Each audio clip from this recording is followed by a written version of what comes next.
Thank God for his forgiveness. Thank God that he separates our sins as far as the east is from the west and remembers them no more. Hey, I'm John Dees, pastor of Cross Point Church, smack dab across the street from the YMCA in Madison. Check us out at cpcfamily.org. The kitchen is the heart of any home. It's where the family gathers. It's where kids discover old recipes and make them their own. Just starting out or just now getting started on the dream kitchen you've always wanted? I'm Chris Haygood, and from all of us here at Bob Wallace Appliance to the home builders and the homeowners of the Huntsville area, a heartfelt thank you for buying local. We're in Huntsville, Florence, and Coleman, and online at bobwallaceappliance.com. From the Fox 54 Weather Center, I'm Chief Meteorologist Jordan Dressman. A mostly sunny sky this afternoon. Temperatures climbing consistently into the low and mid-90s. We're going to maintain that warmth as we head into the overnight, early into your Saturday morning. Temperatures are only going to drop into the low and mid-70s. A mostly to partly sunny sky Saturday afternoon. Temperatures climbing into the mid and upper 90s. Heat indices climbing into the lower triple digits. We only drop into the mid-70s through the overnight. I'm Chief Meteorologist Jordan Dressman on your home for ESPN Radio, 97.7 ESPN The Zone. This will turn journalism on its ear. Watch our stream on WZZN TV on Twitch and YouTube. But you are the greatest hero in American history. We are 97.7 ESPN, The Zone. The opinions of Thom Abraham are not necessarily the opinions of the radio station or anybody associated with the radio station or ownership. These are strictly his own opinions, and sometimes they're not even his opinions.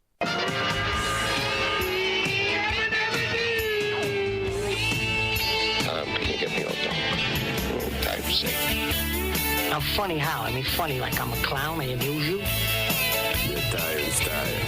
Well, the lunchtime whistle and the morning's finally done. I'm jumping in my car, I'm gonna have a little fun. The Doghouse Network's on my radio dial. Big Dog's taking care of business for a while.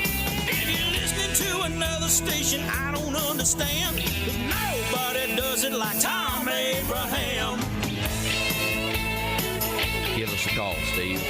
He's a northern-bred, southern-fed, slick-talking guy.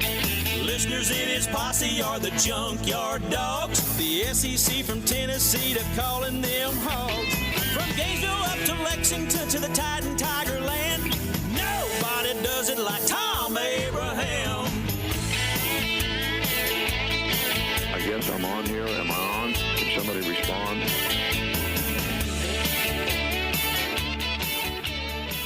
Hey, good afternoon, everyone, and welcome to the Thom Abraham Show. So glad that you are with us today. What day is today? I know what day it is. Football Friday. That's what I'm talking about right there.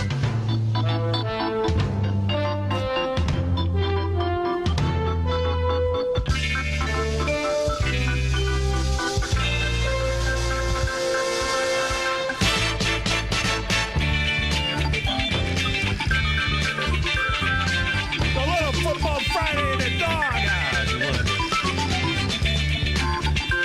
I forgot to tell Grizz I moved my camera closer. My head is like huge on it. My bad. Back me up, Grizz. Back me up a little bit.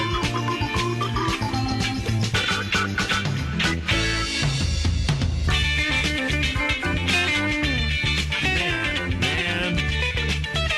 Absolute greatest day of the week. Every week. And as always, we serenade you with football music all throughout the show on Football Friday.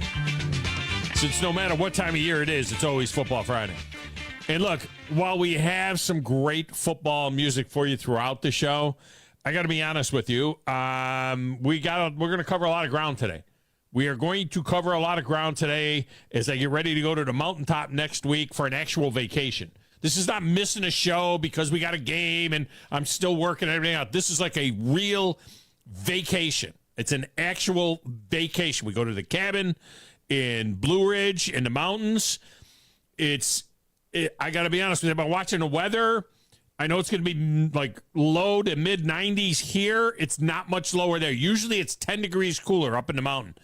But from what I'm looking at, it looks like it's still going to be between 85 and 90.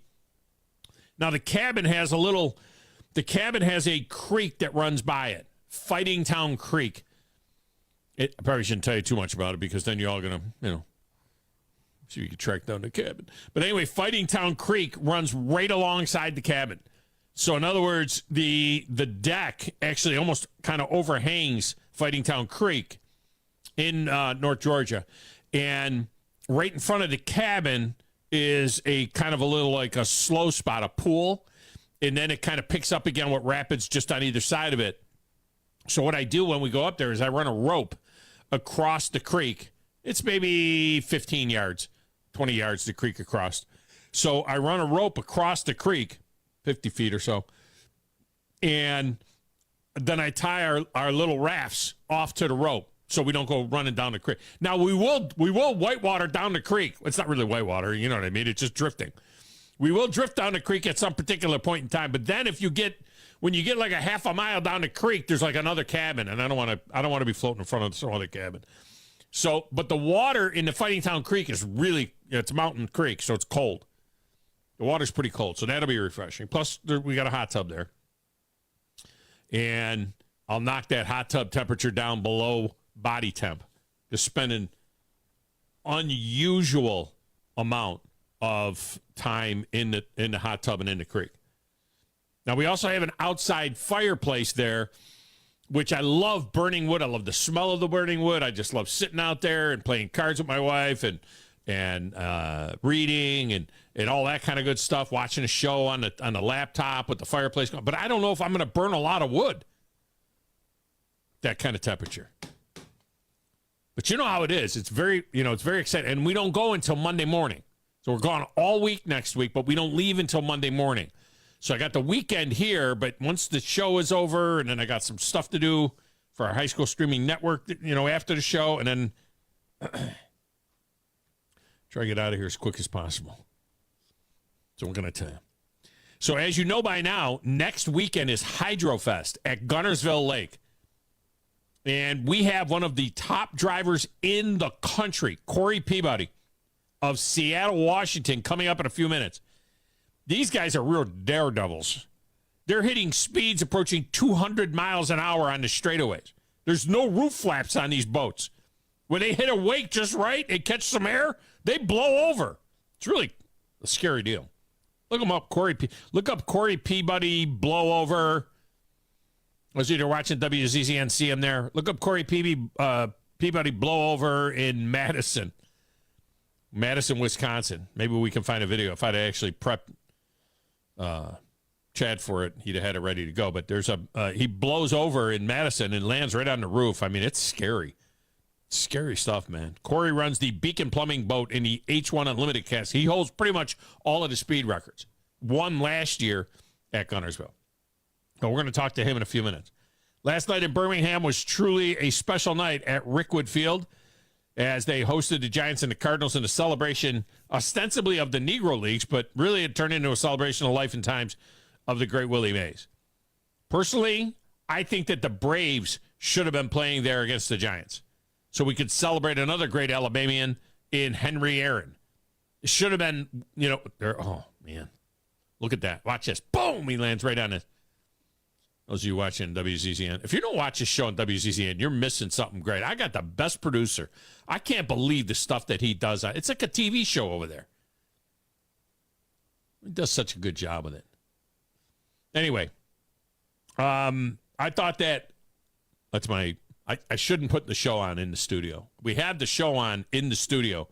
I probably shouldn't put the show on in the studio because when I put the show on in the studio, it distracts me. And then so so I have that issue. There it is right there. Those of you who are watching WZZN TV, you can see what it looks like in the studio. See, in the studio over there is the camera that is facing that side where the shelving units are and where the TV is over there and all that good stuff. I probably should aim that camera down a little bit, but in any event. So where was I before I went down that rat hole? There's a squirrel rat hole. So I thought that the Braves should have been there last night, and we could have celebrated Henry Aaron and Willie Mays.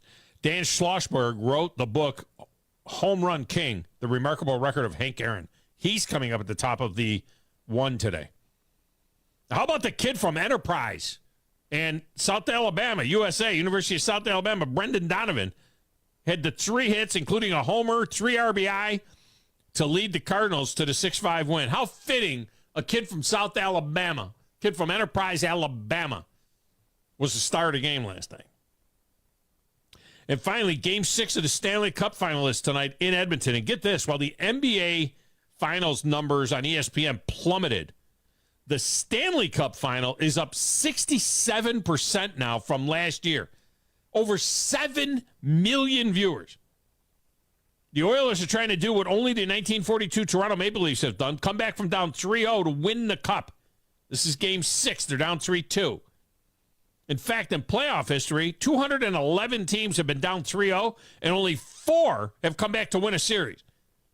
Less than 2%. Tonight's going to be bonkers in Edmonton. And Greg Wyshynski from ESPN.com is coming up, and he will set it up for us. Phone lines are open, 256-576-4977. Text the show, 732-9TA-SHOW. 732-982-7469. Get you into the show. My X feed is at Thom Abraham Show. Station's X feed is at 97.7 ESPN. We're on Facebook at 97.7 ESPN. You can find a link there to our YouTube channel, and you could be watching on WZZN TV and seeing all this great stuff that Chop House Chad puts up. Go to 977ESPN.com. Get links to all of that stuff. And while you're at it, get the app so you can get a link to our alternate streaming channels for more great programming. You'll find 4 more channels there on the app, and you're going to need them. Also, snag Talk Radio WZZN's app for more great programming, where you can hear Talk Radio also at 97.7-2 over the air with a digital radio. Most cars have them now. Of course, Talk Radio is your home for the Trash Pandas all season long. Somewhere on our stations this weekend, we will have the College World Series finals beginning tomorrow. That would be final. It's only one series. Begins tomorrow between Tennessee and Texas A&M in the best of 3 series. It was very interesting to hear the opinions of SEC fans as to who they were going to pull for. Many could care less. With an all-SEC final, they know, okay, an SEC team's going to win. I'm not going to watch it. Some others said that they would pull against the SEC team if it wasn't their team. In other words, if Florida State or Virginia or any of the ACC teams had gotten in against an SEC team, unless you were a Tennessee or a Florida or a Texas A&M or a fan of an SEC to Kentucky SEC team in the deal, that you were going to pull for the other side, which I can't understand. I'm not saying get out there and, hey, I'm not saying that you're out there, screaming at the top of your lungs like it's your team and you're going. I'm not saying that. I'm not saying that you're out there pulling for the Vols and jumping up and down, but come on, man. I'm on the Aggies in this one, by the way. I just cannot pull for the Vols. I'm sorry to my Tennessee friends. Got so many great Tennessee fans. And A&M feels just less threatening to me. You know what I mean? It's Texas A&M. They're over there. If I lived in any other state, if I lived in any other part of the country, I should say, because I feel like I live in Alabama, even though I'm 14 miles over the state line. If I lived anywhere else other than Tennessee or Alabama or Georgia, okay. If I lived anywhere else other than Tennessee, Alabama, or Georgia, let me put it that way. Those are the 3 places I would live here in the dirty South. If I lived anywhere else, I'd live in Texas. If there was any place else that I'd want to live, I would live in Texas. But I do live in orange and white country. I've tried to support them over the years, going all the way back to when I first got to Nashville in 2007, but I cannot do it. Just can't do it. Just can't do it. Sorry, Sally. Can't do it. Since it is Football Friday, let's get this other kind of football note in here. They are playing a soccer tournament in Atlanta at Mercedes-Benz Stadium, a 32-team deal called the Copa America, with teams from all over North and South America. It's kind of a thing. So like they will do for the World Cup in a couple of years, they slap down some sod as a field. 3 days ago, there was an MLS game there on the synthetic turf with the Atlanta Union or Yellow Stripes or 5 Stripes or whatever they call them. But these guys want natural grass for this tournament. The field was a disaster. It was all bumpy and nasty. The teams complained about how cheesy it was and how the game had a second-rate field with this trash field. They threw the sod down. Why didn't they let Atlanta play on it? Why didn't they throw it down weeks ago? What are they doing? Why not just put it down now? 6 of the 11 stadiums that will be used in the World Cup in 2026 are synthetic fields. Of those 6, 2 are outdoors, New England and New York. Are they going to just switch to grass? I mean, they're all going to be grass for the thing. Why wouldn't they just go grass now and just screw it? Let's just go grass. 3 are retractable. Dallas, Houston, and Atlanta. Houston used to have grass. There's no reason. Atlanta's little hole in the roof that looks like a little hole in the roof, if you're down on the field, it's actually a pretty good-sized hole. It's the whole field. You could grow grass in Atlanta. You could grow grass in Atlanta at the Mercedes-Benz Stadium. Houston used to have a grass field. Dallas is retractable. They have a pallet system. They don't ever have a grass field in there. They should have a grass field. The other stadium is in L.A. at SoFi. Let's just get grass in these places now and be done with it. Football grass now, American football grass. Not the grass they play soccer on.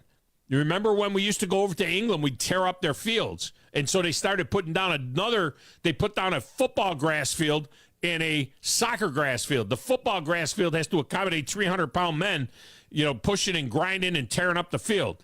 Soccer, it's different. It's a bunch of little guys, running around and not really doing anything, that will hurt the field. They're not like, that's not like football. So they have 2 kind of grass fields. Let's just go ahead and put down American football grass in these stadiums and be done with this. Back there in the little glass room with the slanted ceiling, playing the Platters That Matter and the stacks of wax and answering the phones and living large on a Friday. It's Chop House Grizz. Who in the blue hell are you? I'm the producer of the show. If I didn't step up, you're nowhere. I put the thing together on a stick and polish. Brilliant! I've got $100 smoking in my billfold. I know I ought to save it, but it's burning a hole. Right through my pocket and into my skin. Come Monday morning, I'll be broke again. It's finally Friday, I'm free again. I got my motor running for a wild weekend. It's finally Friday, I'm out of control. Forget the working blues and let the time roll. Down goes Grissom. Someone call someone because there's a cleanup on aisle 3 as a man is down. It's like taking poison, like rat poison. It's not St. Patty's Day, so that's a different day entirely. No, it's not, except for that day that it is St. Patty's Day. Grizz, welcome in, brother. How are you? I'm doing fine. I'm getting ready for this series this weekend. Yes, Chop House, Grizz. I'm ready for the Yankees and Braves. Yeah. and Vols and Aggies. I don't know. I think that Baltimore's better than the Yankees. Baltimore's pretty good. They might have a few. I'm going to say right now that Baltimore and Philly are the 2 best teams in baseball. Broke the streak for beating their own division for the last few years. 23, or was it 22 in a row? So it's undefeated. Here's the thing. So here's the thing that we know about Baltimore and Philadelphia being the best 2 teams in baseball. Yeah. They're not going to the World Series because that doesn't happen anymore, right? I mean, the best teams don't go anymore. But this will be good. Yankees and Braves is going to be good stuff. And I think you're going to get to see some of this. I don't know what's on what. I know that Yankees Braves is not the Sunday night game, but I think you'll be able to see some of this stuff because I think it's on Fox on Saturday, and I think tonight, I don't know if it's like the Apple game tonight, which I don't know if you get that or not. Do they block you out of the Apple game too or no? I haven't even tried that, so I'd have to try. I got to see. Now I'm thinking about it. Apple TV baseball. My son has the Apple. I don't have Apple TV, but my son does, and he has come over on other nights when it's an Apple night. He comes over and he signs in on my TV for the Apple. My problem for tonight is that we also have, I am geeked up for the Oilers and the Panthers. I'll definitely be watching hockey tonight for sure. Yeah, I'm definitely invested. Geeked up. I mean, it's insane that there's just Connor McDavid is a stud, and it's definitely something that, like, seeing them kind of come back and then seeing kind of like the build up and how Florida keeps talking about. They keep talking about how the Stanley Cup is in the building and how they don't feel the pressure and that they're just fine. And I just kind of want to see them like what happens. Yeah. You know what I mean? Like, it's very well. We could see history. Sure. It's only happened once in history, 1942. Neither one of us were alive then. So, it would my daddy was 3 years old when it happened last time. Yeah. I mean, my dad's 85 years old now, or 84, 85 years old. So I got that, and I know that's recording because all the Edmonton Oiler hockey games record on my DVR. And then the other thing is that tonight our church is helping a sister church in Tullahoma with their VBS, not the VBC, the Vacation Bible School. Yeah. So they had it all week long, and it's tonight it's the street party that ends the VBS week, and so our church is helping out, and so my wife and I somehow are volunteers. So I got to go to Tullahoma. I got to be there at 5 I got to get to Tullahoma by 5. The thing is from 6 to 8, and we're working the snow cones. I said, "What do you want to work?" I said, "We want to work the popcorn because I know she lives." She goes, "No, I want to be in front of the coldest thing that there is." So we're working the snow cone machine. So that ought to be good. 1 for the kid, 2 for me. 1 for the kid, 2 for me. Yeah, you could set me up on the snow cone machine in a heartbeat. I'd be just fine. I'd be in heaven. Yeah. All right. Let me knock out a couple here. Let me get Natty Danny in. Natty Danny, welcome to the show. How are you? I'm doing well, Tom. I just got done busting a workout. Now I'm laying in the lounge chair for about an hour. I get a nice little suntan. I just want weekly ritual, or I should say daily ritual.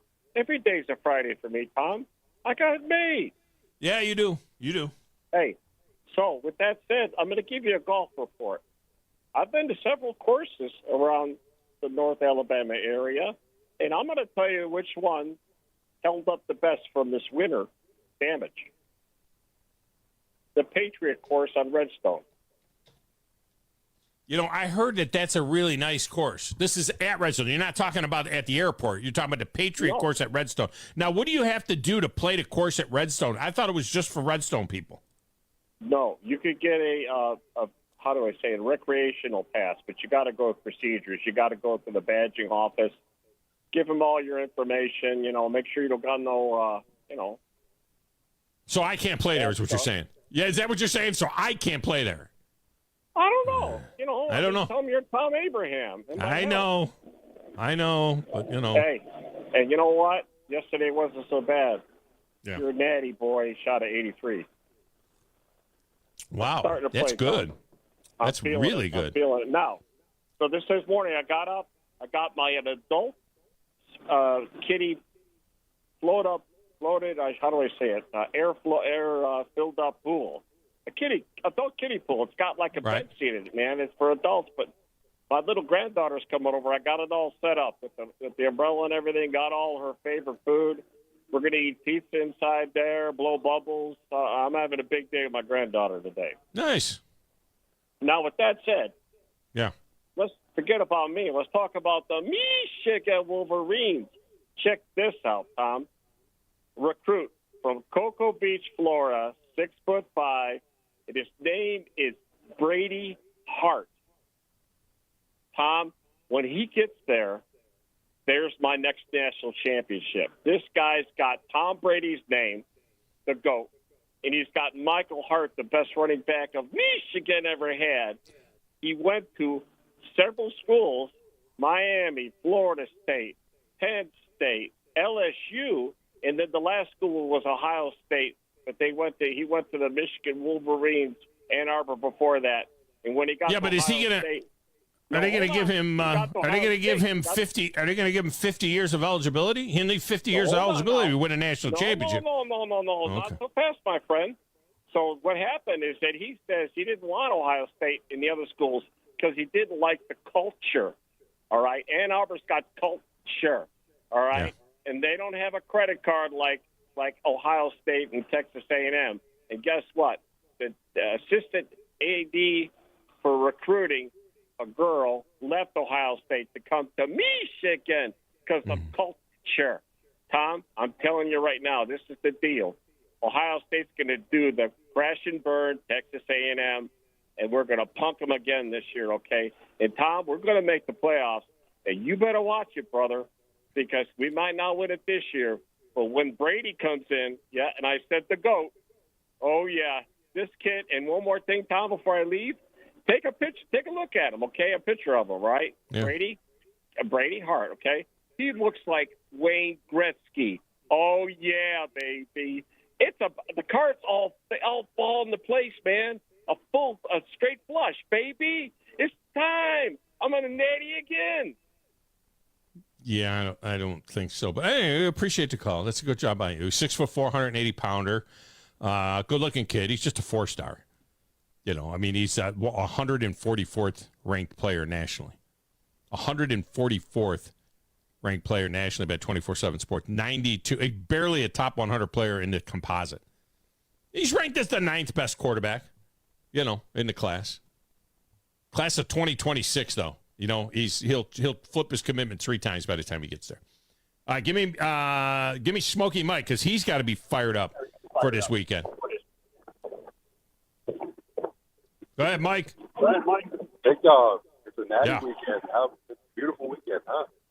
Yeah, it's going to be great. It's got a lot of good stuff this weekend. Getting away from whatever Brady, our number 9 quarterback and 2026 composite. I mean, he's no $8 million man, and we're going to see that $8 million man take the balls to the playoffs this year. I don't think 9-3 will get the Vols in.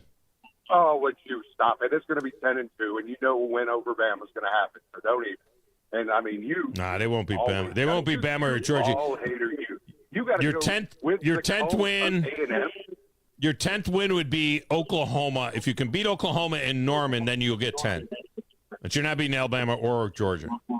Oh, Bama's happening this year. Bama's happening again this year, big dog. No, you had your one shot. You got to throw your goalpost in the river. That's it. You get once a decade, you can throw your goalpost in the river. That's it. You're done. Oh, no, big dog. But anyway, I mean, you got to go against the Vols and join the cult of for this weekend. I can't pull from. I love Tony Vitello too, I know, but I just can't get myself to pull for the Vols. I'll be happy for my Vol friends, which is like everybody at my church, but I just can't pull for him, man. I just can't do it. I mean, you got a guy who's Italian that shows his emotion like anything. I mean, he reminds me a lot of you. You know, I mean, he's a young Thom Abraham right here. Oh, he's great. I love him. I love him. You're right. I had to call and rip on you because I deserve it. A&M over the ball is just. I deserve it. All right, Mike. I got a jet. I got to get this guy Peabody in here. All right, man. Appreciate you. Let's get a break. Corey Peabody's coming up next. A full-blown – I mean, this is the best guy running in hydroplanes. He's next, 97.7 ESPN The Zone. You're listening to the Thom Abraham Show on 97.7 ESPN The Zone. Are you tired of chasing a roofing contractor to show up on time or even show up at all? I'm Sam Fleming with Fleming Roofing and Restoration. Our motto at Fleming Roofing is we show up. Our goal at Fleming Roofing is to provide the reliable customer service that you deserve, and we have the resources to meet all of your roofing needs: residential, commercial, industrial, replacement, or repairs. We are manufacturer certified for roof coatings, single-ply membranes, and asphalt shingles. Whenever you need a roofing professional you can count on, call Fleming Roofing and Restoration. We are committed to finding the solution that meets your needs. We don't have quotas or heavy-handed sales tactics. Fleming Roofing. We have expert experience. We show up. Free estimates. Residential, commercial, industrial, replacement, or repairs. Check us out at FlemingHSV.com. FlemingHSV.com. When you need a quick response, it's Fleming Roofing and Restoration. We show up. Tom Luganbill here for my friends at Woody Anderson Ford. Bobby White and his team take great pride in their service department, and you can see it the moment you walk into those beautiful new service lanes. And just like a championship team, they all work together to make sure your experience is second to none, whether you drive a Ford or not. Also, check out the gold certified pre-owned inventory at Woody Anderson Ford for great deals every day. Stop by and see them at Jordan and Sparkman or at Woody Anderson of Madison on Hughes Road, or visit WoodyAndersonFord.com.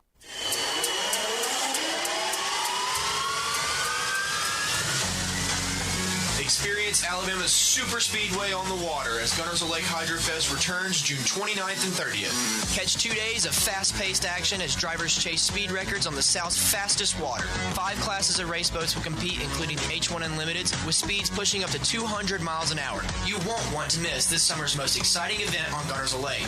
More than just boat racing, the event venue includes kids' water slides, food trucks, custom motorcycles and Jeeps, and interactive displays. Tickets start at just $15 a day for a day pass and $5 for children ages 6 to 12. 5 and under are free, making it the perfect weekend for families. Thursday night, June 27th, head to the City Harbor at 6 p.m. for the ultimate street party, where you can get up close and personal with drivers and race boats and grab team merchandise. The best way to kick off your Hydrofest weekend. Gunners of Lake Hydrofest. Come see it for yourself. More information at GunnersofLakeHydrofest.com.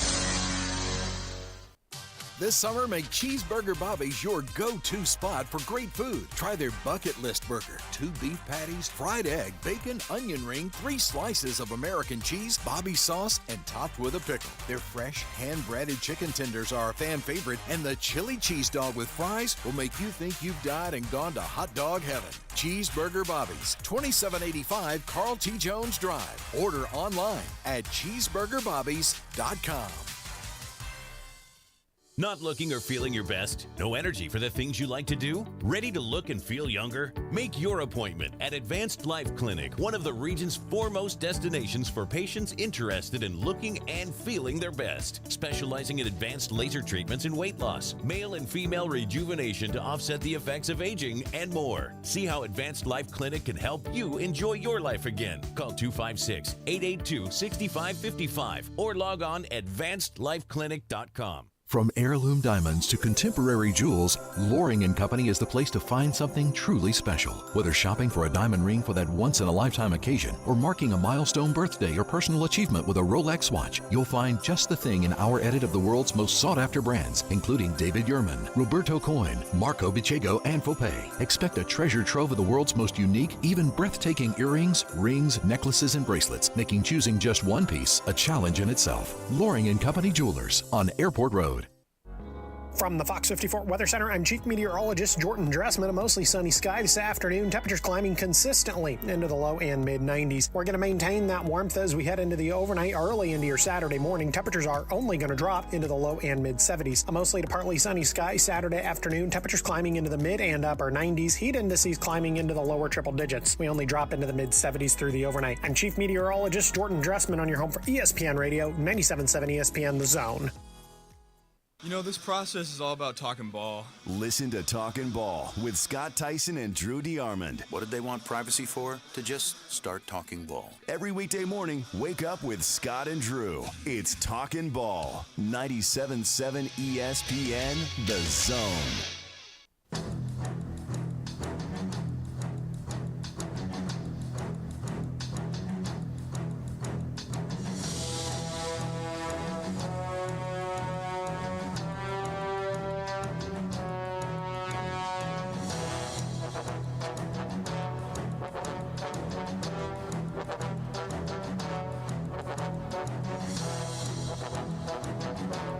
Brought to you by Hydrofest, which returns to Gunnersville Lake June 29th and 30th. There'll be 4 classes of boats racing on the fastest water in the South with 2 days of racing. Gates will open up at 8 a.m. on Saturday and Sunday, and a fully restored world record speed holder, Miss US 1, will be on the water for exhibition runs for the first time in 62 years. Now, they're going to have food trucks down there. They're going to have a kids splash zone down there. They're going to have all kinds of other entertainment, making Hydrofest the best place to be on the last weekend in June. Tickets start at just $15 for a day pass. Tickets and tailgate spaces are available at GunnersvilleLakeHydroFest.com, GunnersvilleLakeHydroFest.com. And when you get down there, the guy we're pulling for is Corey Peabody, because, here in Alabama, we love a winner. And this dude is about the fastest guy out there. He won last year there at Gunnersville, and he joins us now on the Neighbors Wealth Management Hotline.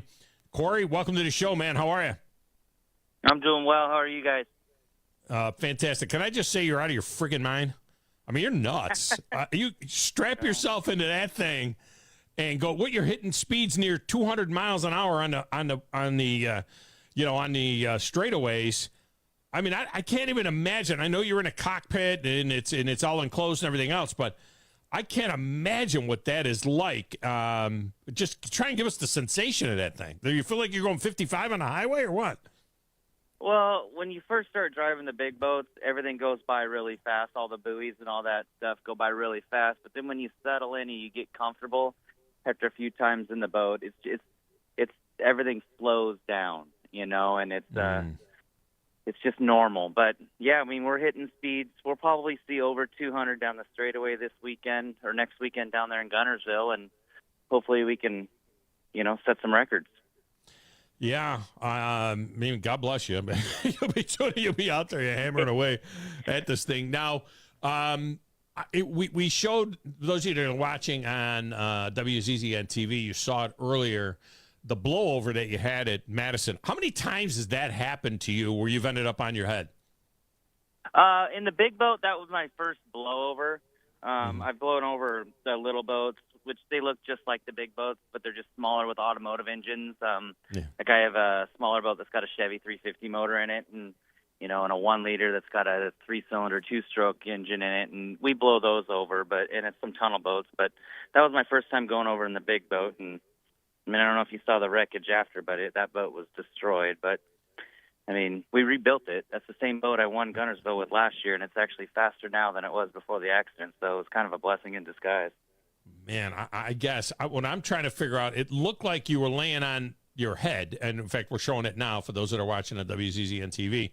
We're showing it now. You're wide open, and it's pretty smooth out there. It's not like you stuffed it in a wave or anything, but you got just enough air, and over you go 1, 2.5 turns, and you land on your upside down. How do you get out of that thing if you land like that? Well, there's an escape hatch on the bottom. I landed actually right side up on that one. It looks like I'm upside down, but I'm right side up. The announcers thought I was upside down too, but because we destroyed the whole top of the boat, the cowling and all the wings and the fairings were gone, and the cowling was ripped in half, so it looked flat. That's why they thought I was upside down. But I was right side up, and you just pop the lid and get out. But if we are upside down, we're breathing oxygen on an air mask the whole time when we're out there. And then there's an escape hatch where we can kick it open with our foot and come out the bottom of the boat if we're upside down. So, but I didn't that time, so it was all right.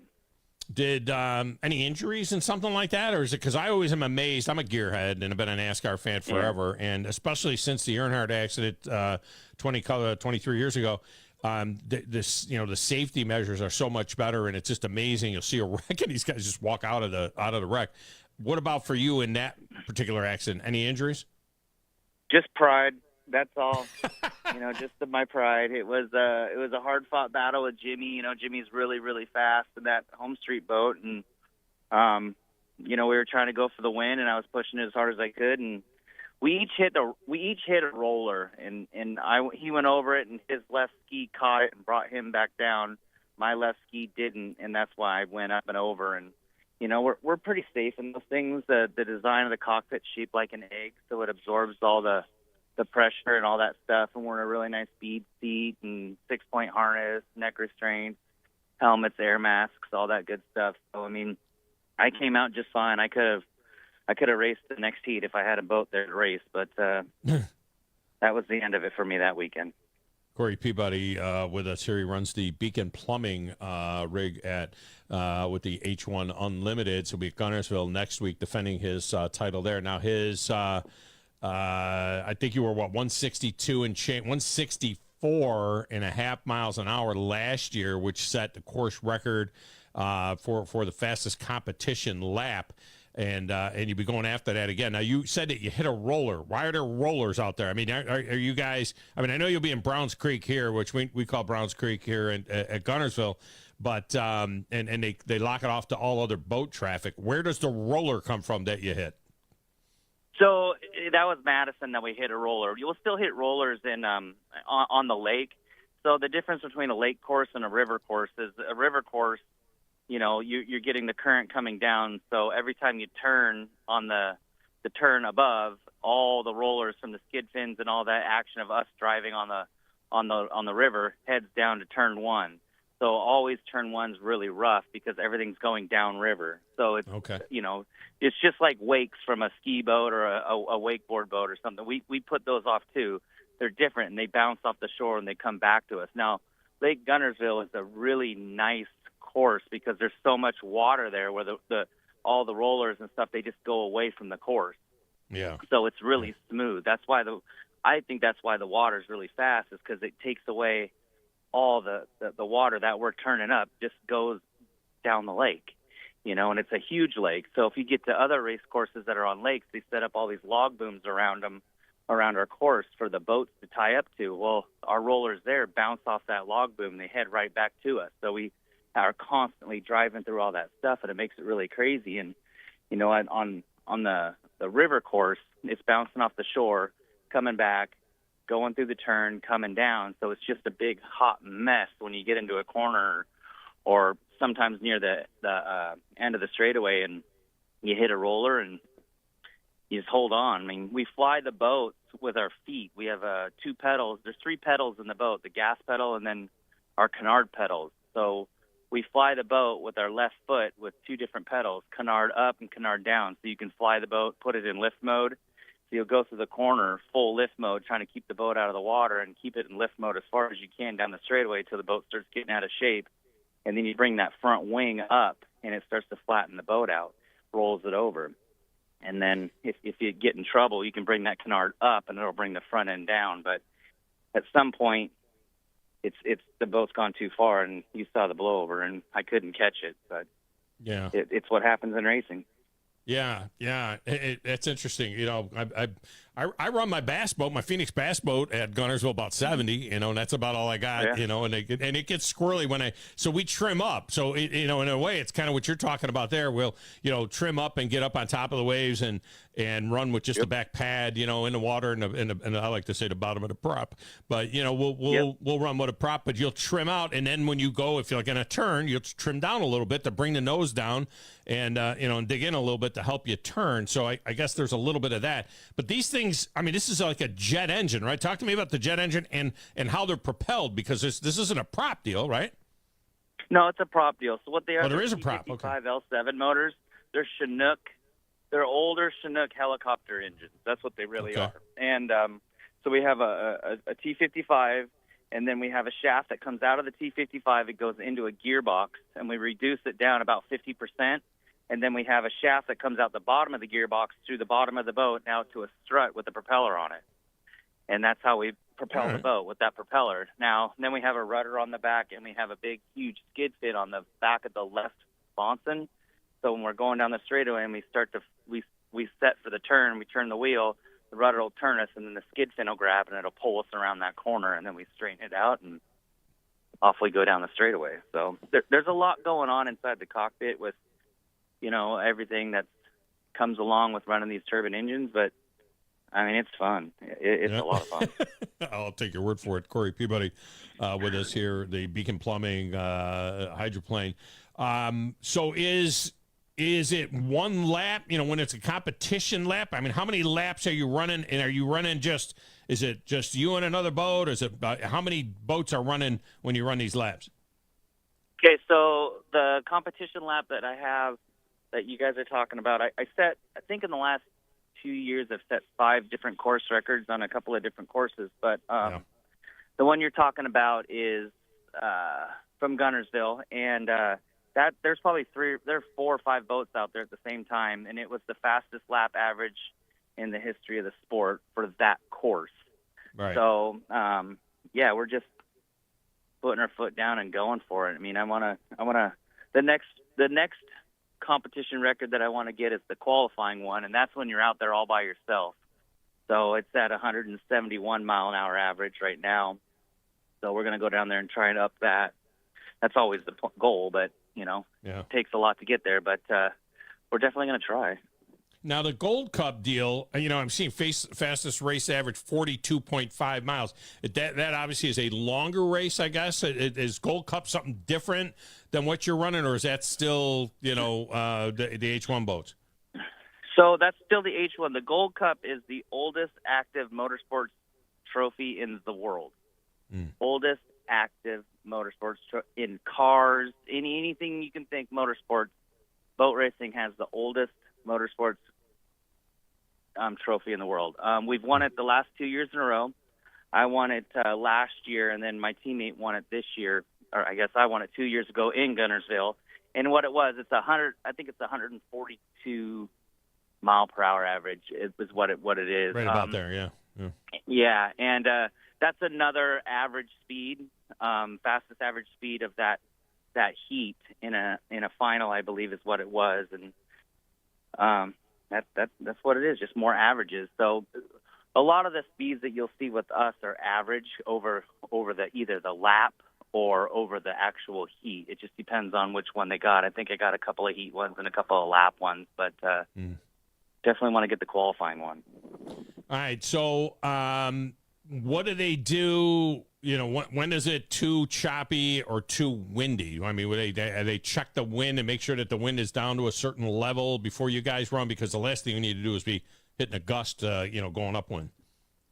Right. I mean, it just depends on, each area is a little bit different. It can be 10, 15 mile an hour winds, but it's above the water, So it really just depends on looking at the water.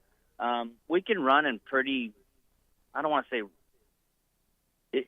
when I'm racing out there, the rollers and the water, when you go into the corners, the rollers and the swells are they're 3.5 to 4 feet tall, and we're plowing through those. Wow. So okay. We can get away. Now that's in the corner. You don't want that down the straightaway and stuff, because in the corner you're turning. But I mean, it's really big, crazy water. I mean, there's some turns that I go through, and you wouldn't drive your truck through it at 60 miles an hour, but we're doing 195 through it. But these boats get around it in some pretty hardcore water. But as far as the weather goes, it really depends, because I've been at a race where it's blowing 15 miles an hour, and we're out there racing. We just try and get our heats in and put on a show for the fans. I mean, that's what they're there for. And if we're not racing, the fans aren't happy, and we got to keep fans happy. So we got to go out there. We got to be safe, but I mean, we also got to get on the water. So it really depends.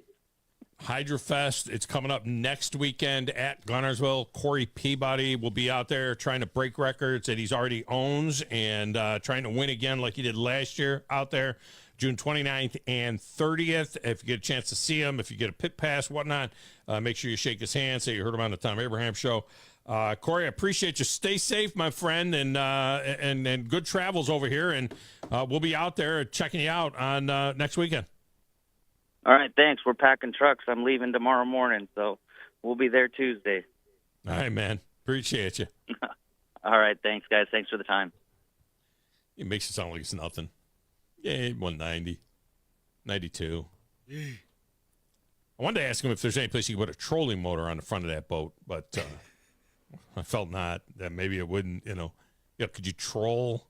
Could you put rod holders off the back and maybe troll?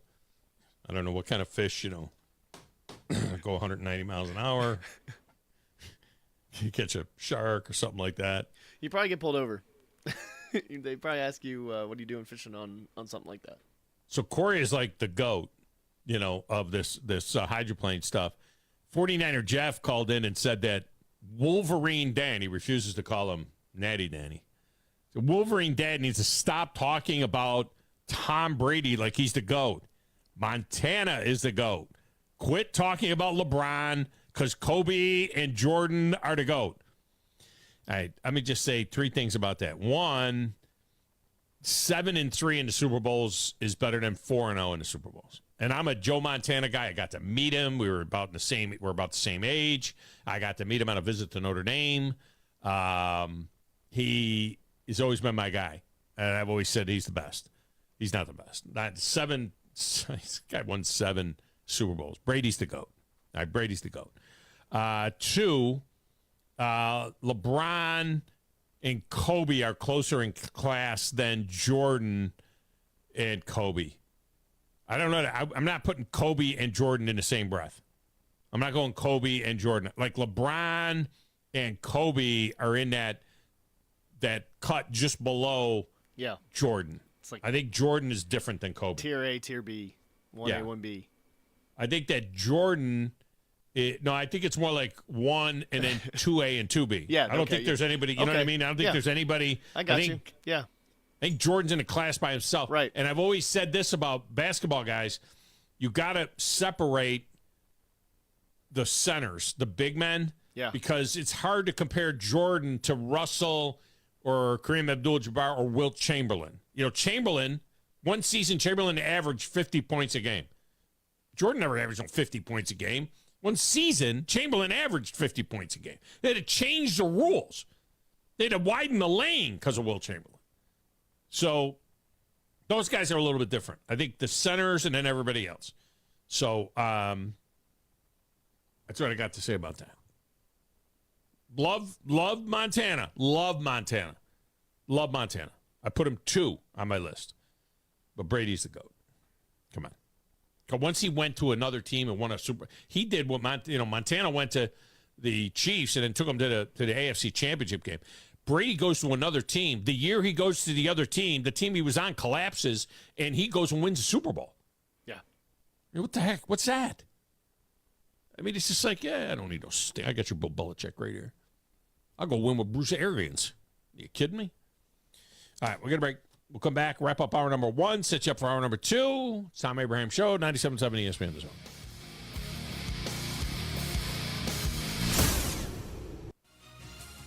You're listening to the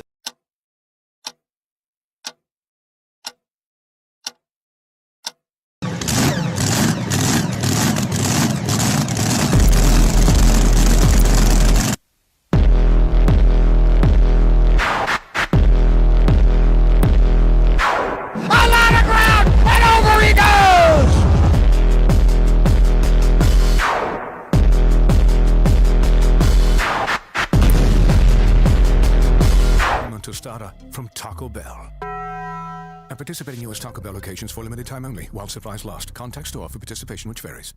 The company is Eagle Masonry and Insulation, but did you know they're also Eagle Landscaping and Dirt Work? Eagle can take care of all your landscaping needs, including irrigation, sod work, and planting, both plants and trees. On the dirt work side, Eagle can grade and build your pads, haul dirt in or out, and even do erosion control. Philip Love and his team can do it all for you. The website is the same, insulatewitheagle.com, as is the phone number, 256-755-1556. Give them a call and see what Eagle can do for you. Eagle saves you time. Eagle saves you money. Hey folks, Bobby White here for Woody Anderson Ford. Get ready to experience the ride of your life with our summer lineup. First up, the 2024 Bronco Sport. We've got nearly 75 to choose from. Bronco Sport is built for adventure with its rugged design, all-terrain capability, and advanced tech features. And right now at Woody Anderson Ford, you get $1,750 in total cash back. And yes, we do have the Bronco Badlands Edition in stock. Need something bigger? Check out the award-winning Expedition. Perfect for families and summer vacation, it offers spacious comfort, top-notch safety features, and plus, we've got 24 Expedition financing as low as 2.9% for up to 72 months. And for all you truck lovers, we've got the 2024 F-150. America's favorite truck, delivers unmatched power and innovative features, and we've got financing as low as 3.9% for 60 months on F-150. Plus, these are the final hours of no payments for 90 days on select models, including Expedition, Bronco Sport, Explorer, and more. These offers are with your good credit, and they end July 8th. Come on in to Woody Anderson Ford. Hope to see you soon. AL cert number 21014. Welcome into the hottest and coolest game show around called The Freeze. Today's contestant, Bob. Bob, can you tell me the heating and air business that provides free service with repair? Is it Talent Heating and Air Conditioning? Can you tell me which heating and air business provides free second opinions? Talent Heating and Air Conditioning. You are our grand prize winner. You have won a visit from the #1 heating and air business in the Tennessee Valley. Talent Heating and Air Conditioning? That's right. Talent Heating and Air is coming to you. This is Thomas with Talent Heating and Air Conditioning, and you don't have to win a game show to use us. We have free second opinions year-round, and this summer we're doing free service calls with a repair. So just remember, call Talent Heating and Air Conditioning at 256-503-4490 or visit us on our website at talenthvac.com. Looking for your next game day party destination? Well, think outside the box and kick back at Flow Supreme Air. And you may be thinking, isn't that the trampoline place? Of course it is. But it's also the one-stop spot for all things fun. And if kicking back with the boys to watch the game is your jam, then you're in the right spot. Jump or not, Flow tends to all ages, meaning while you sit back and watch the game, but little Jimmy's having the time of his life perfecting that front flip he most definitely wants to show you. You got this, Jimmy. So next time you think Flow, think fun for everyone. From the Fox 54 Weather Center, I'm Chief Meteorologist Jordan Dressman. A mostly sunny sky this afternoon. Temperatures climbing consistently into the low and mid-90s. We're going to maintain that warmth as we head into the overnight, early into your Saturday morning. Temperatures are only going to drop into the low and mid-70s. A mostly to partly sunny sky Saturday afternoon. Temperatures climbing into the mid and upper 90s. Heat indices climbing into the lower triple digits. We only drop into the mid-70s through the overnight. I'm Chief Meteorologist Jordan Dressman on your home for ESPN Radio, 97.7 ESPN The Zone. Everything you need is just a click away. I should pull up sometimes, silly. Okay, almost everything. Come on, pal. Tell your fortune. Log on today, 977ESPN.com. 97.7 ESPN, The Zone.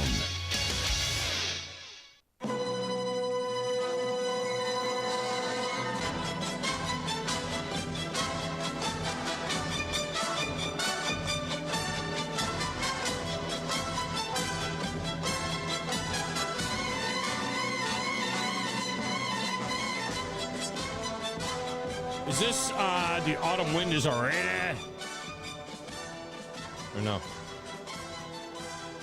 Oh, is it? Wild Bunch. It sounded like he was going to start saying the autumn wind is already.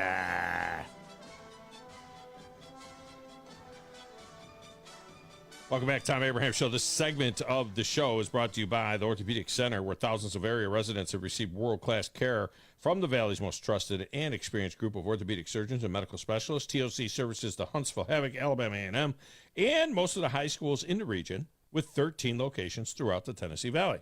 So if you have an orthopedic problem and are considering professional care, TOC is the only logical choice. Now, that could be a work-related injury, or you could have gotten sidelined playing your favorite game. You need the best care, the best physicians, and the best facility. You need to get back in the game with TOC. All right, coming up at the top of the hour, we're going to talk a little baseball, a little country hardball with Dan Schlossberg coming off of the events last night at Rickwood. Schlossberg wrote the book Home Run King, the remarkable record of Hank Aaron, I should say. And we will chat with him. And then also in the second hour of the show, Greg Wyshynski will be in from ESPN.com, help us set up Game 6 in the Stanley Cup Final, which is tonight in Edmonton. We got all kinds of things going on. Got that tonight. Game 7 will be Monday. Look at me. See that? See what I did there? I just went ahead and said Game 7 is Monday in Miami. I just said it, just like that. All right, Dan Schlossberg is next. I'm Tom Abraham. It's Football Friday. It's Getaway Day. It's 97.7 ESPN, The Zone.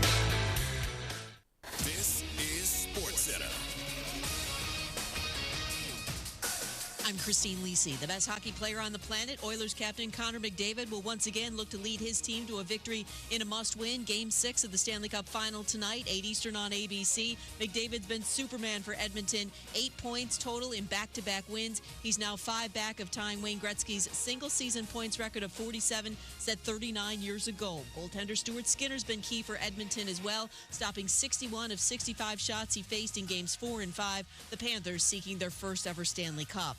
In the PGA Tour's final signature event of the year, Thom Kim, 5 under through 12. He's got a 5-stroke lead on Colin Morikawa at the Travelers Championship. Xander Schauffele is 6 back. Scotty Scheffler is 8 off the lead. He tees off at 12:40 Eastern. Live coverage continues on ESPN+.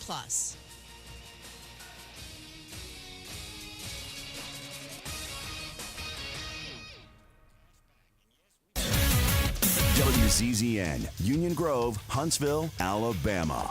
97.7 ESPN, The Zone.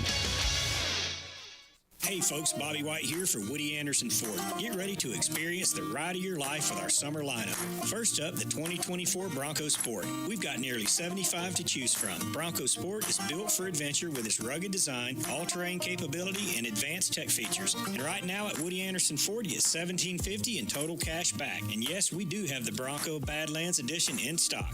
Need something bigger? Check out the award-winning Expedition. Perfect for families and summer vacation. It offers spacious comfort, top-notch safety features, and plus, we've got 24 Expedition financing as low as 2.9% for up to 72 months.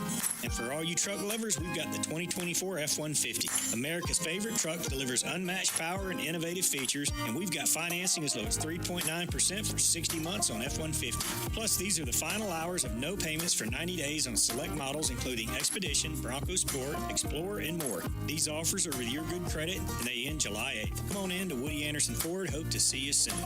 Is your quality of life diminishing? It could be low T, and there's one place that can give you that life back. It's Game Day Men's Health in Madison. They are here to help you get back on track. If you have low T, they offer customized testosterone replacement therapy game plans suited to your needs. They are here to help you get back on track to feeling and functioning your best. We've helped countless men with low T regain their well-being. They make TRT simpler, safer, and more financially sound than any other male clinic. Low T can lead to a loss of sex drive, reduced energy, decreased motivation, mood swings, and much more. For your free visit, give Game Day Men's Health a call today, 256-850-1570. That's 256-850-1570, or find them online at GameDayMen'sHealth.com.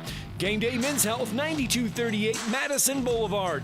Don't let low T slow you down. It's freezer season at Owen Home Appliance Center. So if rising temps have that freezer on its last leg, check out the name brand frost-free upright and chest freezers. Best of all, Owen Home Appliance has them in stock and ready to go or have delivered. Don't let all that high-dollar food go to waste. Go to Owen Home Appliance Center and get that new freezer. And while supplies last, get a $50 gift card towards the purchase of Wagyu beef when you purchase a freezer. Owen Home Appliance Center. Quality products, quality pricing, quality service. It's in the name. Do you have discomfort in your legs? Varicose veins can affect not only how your legs look, but how they feel. Symptoms can include pain, heaviness, aching, fatigue, or swelling at the end of the day. If this has been the case, then Varicosity Vein Center can come to your aid. Evaluation and treatment of the veins is performed as an outpatient, utilizes the latest, minimally invasive techniques, and is covered by most insurances. After treatment, patients may resume most normal activities without delay. Varicosity Vein Center now has 3 North Alabama locations, one in Huntsville on South Memorial Parkway between Drake and Airport Road. Our new locations include Madison at Madison Hospital Complex and Coleman at the Coleman Regional Sports Medical Center. You can call 256-715-7151 to set up your appointment with one of our experienced and compassionate team members, or you can visit online at varicosityveincenter.com. Varicosity Vein Center, Alabama's premier vein center. Hey folks, Bob Baumhauer here. We're extremely proud that Baumhauer's Victory Grill has been serving Alabama for 43 legendary years. Our motto is legendary fun, legendary food, and we strive to make every dining experience a special one for all of our guests. Our menu features delicious, always fresh and scratch-made in-house recipes. And of course, our award-winning wings and sauces. And don't forget, our happy hour and halftime daily specials cannot be beat. Baumhauer's Victory Grill, legendary fun, legendary food.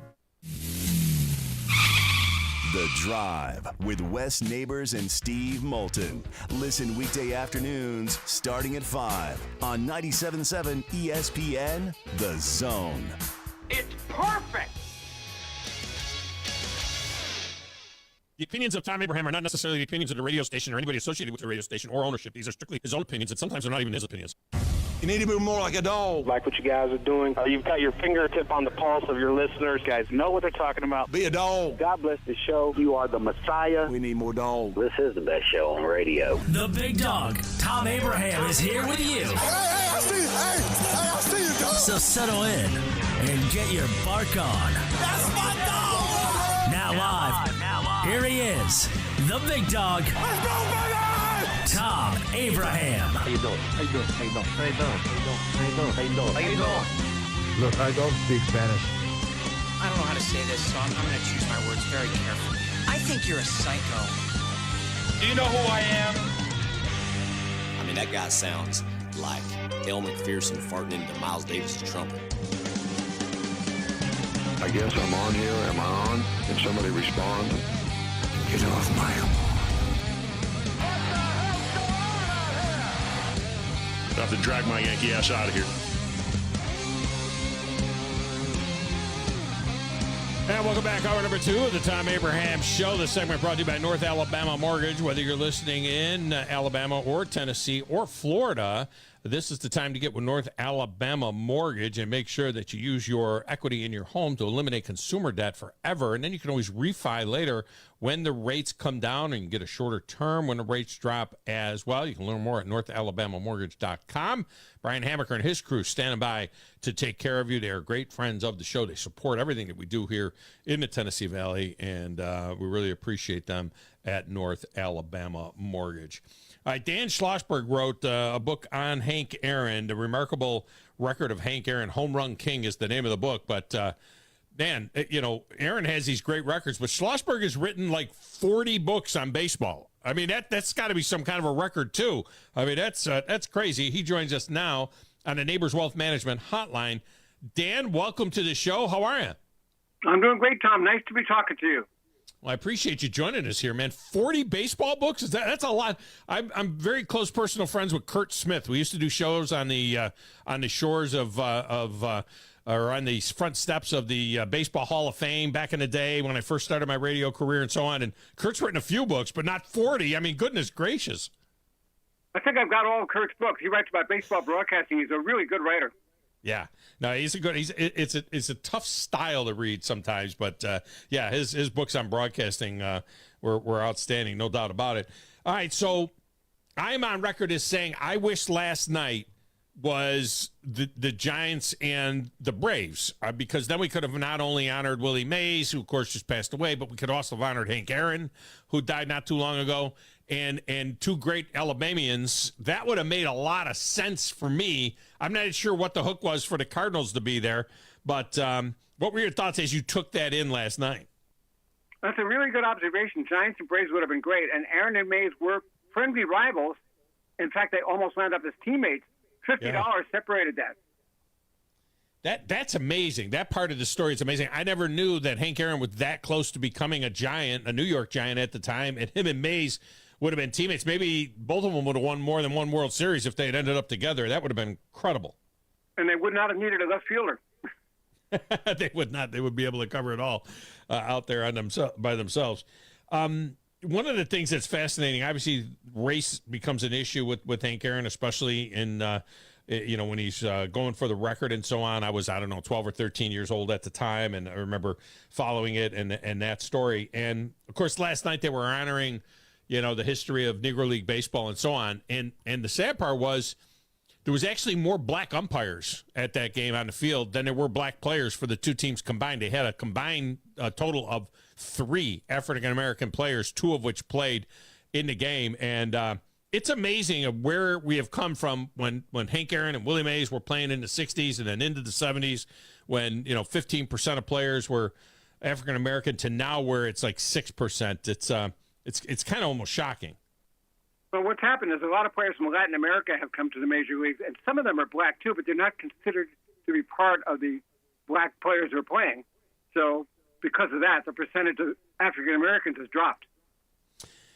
I am amazed every time I look at the records of Henry Aaron. He never hit 50 home runs. He just hit a bunch, 40, plus for many, many years. only an MVP once. It's almost like mind-boggling to think that he was only the MVP once, but as late as age 37, he finished third in the MVP voting. He was always, it seemed like, in the top 10 in MVP voting, and you got to wonder whether or not that had to do with market a little bit, especially when he was playing in Atlanta, and Atlanta was considered an outpost as opposed to now where, maybe it's respected a little bit more. But you would think that there would have been additional two or three MVP years in there if he were playing somewhere other than Atlanta.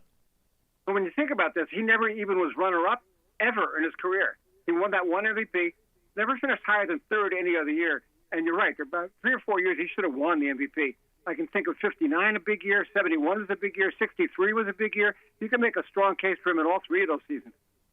I think he has 5 times that he finished third, something like that.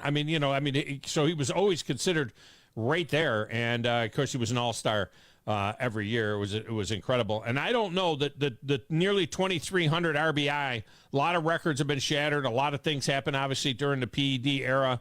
But, man, the 2,297 on the RBI, I'm not sure anyone gets close to that. Well, total bases, too. He's number one in that, number one in extra base hits, and number one in what I call clean home runs. The guy who's ahead of him did not hit clean home runs. Oh, clean home. Okay. I wasn't sure where you were going with it. I mean, yeah, you're going to PED home runs. You know what would have been fascinating? It would have been very close if if Willie Mays doesn't lose 2 years to the service. He comes back from the service and hits 92 home runs in those 2 years. He would have ended up somewhere around 752. He would have been just short of Henry Aaron's 755. But the consistency of the Aaron career is the thing that is absolutely amazing, right? Because as I said, he never hit 50. It wasn't like he was out there, doing something like that. But he hit 44, I think 3 or 4 times in his career. He led the league 4 times in his career. He hit 45 in a year and didn't lead the league that year. Hit 47 and 71. But his consistency was just the thing that was amazing with him. It's really true. In fact, if you compare it to Barry Bonds' record, the year that Barry Bonds hit 73 was the only time in his career he hit as many as 50. So as Yogi Berra would say, something is not kosher in the state of Denmark. Yeah, it was pretty clear and pretty obvious that it wasn't kosher in the state of Denmark for sure. And a lot of people still regard that 755 as the number. It is a rotten shame, what happened to the record book. It even took away a little bit from Aaron Judge's 62 a couple of years ago. And, because, we got to look at 73 and 70 and 66 and these other numbers that were all inflated during the PED era for sure. Do we underestimate how good Aaron was as a fielder? Yes, because he did win 3 Gold Gloves, and this was an era where you had Roberto Clemente out there and a lot of really good, sensational outfielders. Aaron wasn't sensational at anything. I mean, he looked like when he was going after a ball, it looked like a slow gait. It wasn't really a run like Julio Rodriguez might make or like Ken Griffey Jr. used to make. He did everything patiently, slowly. Don Drysdale used to say of Aaron, it looked like he was falling asleep between pitches. Yeah, except when he was facing Drysdale, because he hit 17 home runs against Drysdale all by himself. That is amazing. I wonder if he got knocked down any time by Drysdale. I mean, Drysdale was famous for kind of coming up and in. Along with Bob Gibson. But also, we got to mention Sandy Koufax. Hank Aaron hit 362 against Koufax and 342 against Steve Carlton. Not too shabby. No, not too shabby. Neither was the 355 he hit in 1959. In 1956, he hit 328. I mean, these are not the numbers that you think of when you think of a slugger. He was over 300 many times in his career, and in fact ends up, I think, he was 305, something like that, for his career, which is something because, again, we keep talking about Mays because of him just passing. Mays was 301. Aaron was even had a better average than that while he was, hitting 755 home runs. And Aaron actually lost 5 points in the 2 years he was a DH for the Milwaukee Brewers. His average went down from 310 to 305.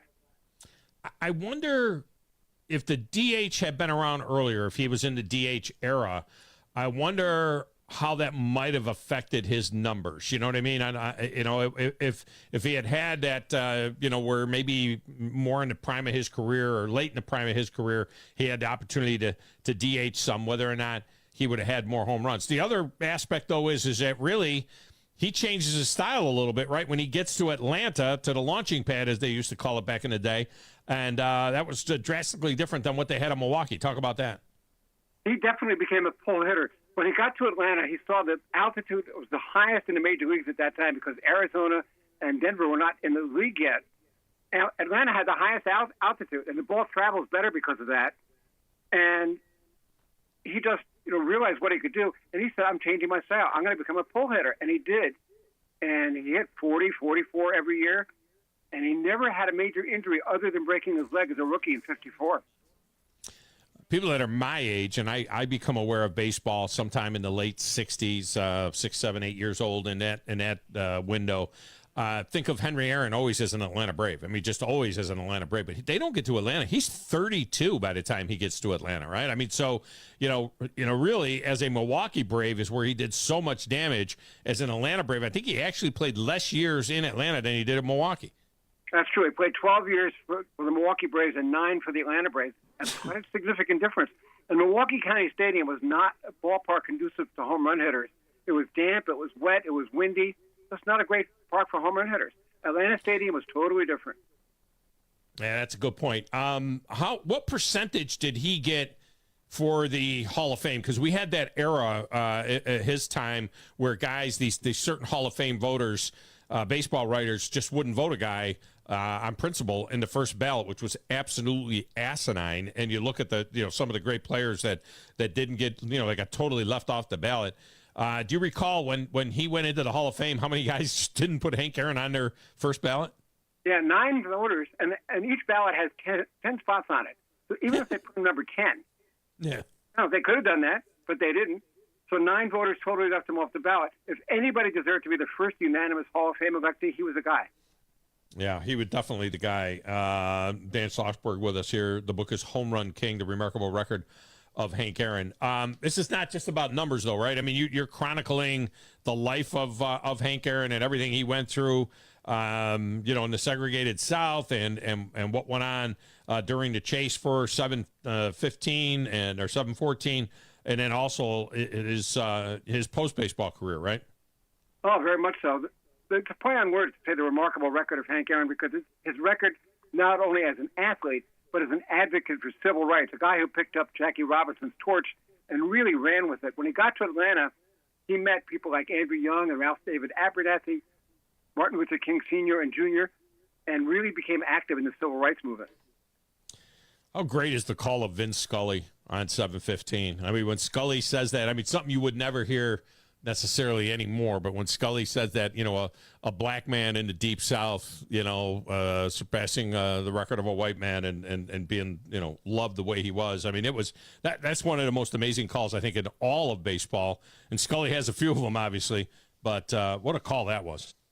Well, Vince Scully was the poet laureate of baseball broadcasters without question. But it's interesting that when you go to the Baseball Hall of Fame and you see their orientation movie and they show you the video of number 715, what you hear on the audio is Michael Hamilton's radio call on WSB Atlanta. Yeah. It's a sing-song call as well. Hamilton's call, it's going to be out of here. It's a classic call. There's no doubt about it. But the commentary from Vince Scully, and then he lays out, and it had to be a scary moment. What did Hank Aaron say in years following about the guys that came out on the field? Because, I mean, that's another thing you don't see very often anymore. You have these guys, and in this case, I think it was 2 white guys that came out on the field when he's between second and third to congratulate him, and that had to be a scary moment. It was a scary moment because nobody knew what their intentions were when they came out. Were they going to kill him, prevent him from reaching home plate and breaking the record? Or were they going to congratulate him? Nobody really knew. And Aaron had a bodyguard in the stands who had a gun, and he was debating using the gun. Can you imagine if he actually had used it? Because Aaron got all kinds of death threats. In fact, case in point, his children were not there that day because their lives had been threatened. They were with their natural mother in Jacksonville watching it on TV. That's just absolutely amazing and ridiculous at the same time. Has anybody ever interviewed those guys? Were those guys ever tracked down and interviewed themselves as far as, running? They become a part of such a famous highlight. I wonder if they've ever been talked to. Well, actually, yes. Not only did they get interviewed, they both became doctors, And Really? they became friends of Hank Aaron. I had no idea. Okay, so I learned something new there. All right. Dan Schlossberg has been our guest. Syracuse University, huh, Dan? I'm from Rochester. I'm from upstate New York as well, just down the road in Rochester. So how does a guy in Syracuse that goes to Syracuse University become an Atlanta Braves fan? Because I know that you were a Braves fan during your life, according to the bio. I was a fan before I got there, but I was lucky to be in Syracuse because I could pick up WSB radio broadcasting Braves games. And I remember being in college and picking up that signal at night. It was great. I loved listening to it. It is incredible. All right, man. Appreciate you. Great stuff. Home Run King, the remarkable record of Hank Aaron. Good time to get this book. Good summertime baseball reading from Dan Schlossberg. Thanks, Dan. Thanks, Tom. Enjoyed it. All right, we'll get a break in here. When we come back, let's talk some puck. Stuart with Greg Wyshynski. Game 6 of the Stanley Cup Finals tonight in Edmonton. Ratings are up 67%. Over 7 million people watching the Stanley Cup, and tonight is going to be very, very compelling. We'll talk to Greg Wyshynski of ESPN.com about that next on 97.7 ESPN The Zone.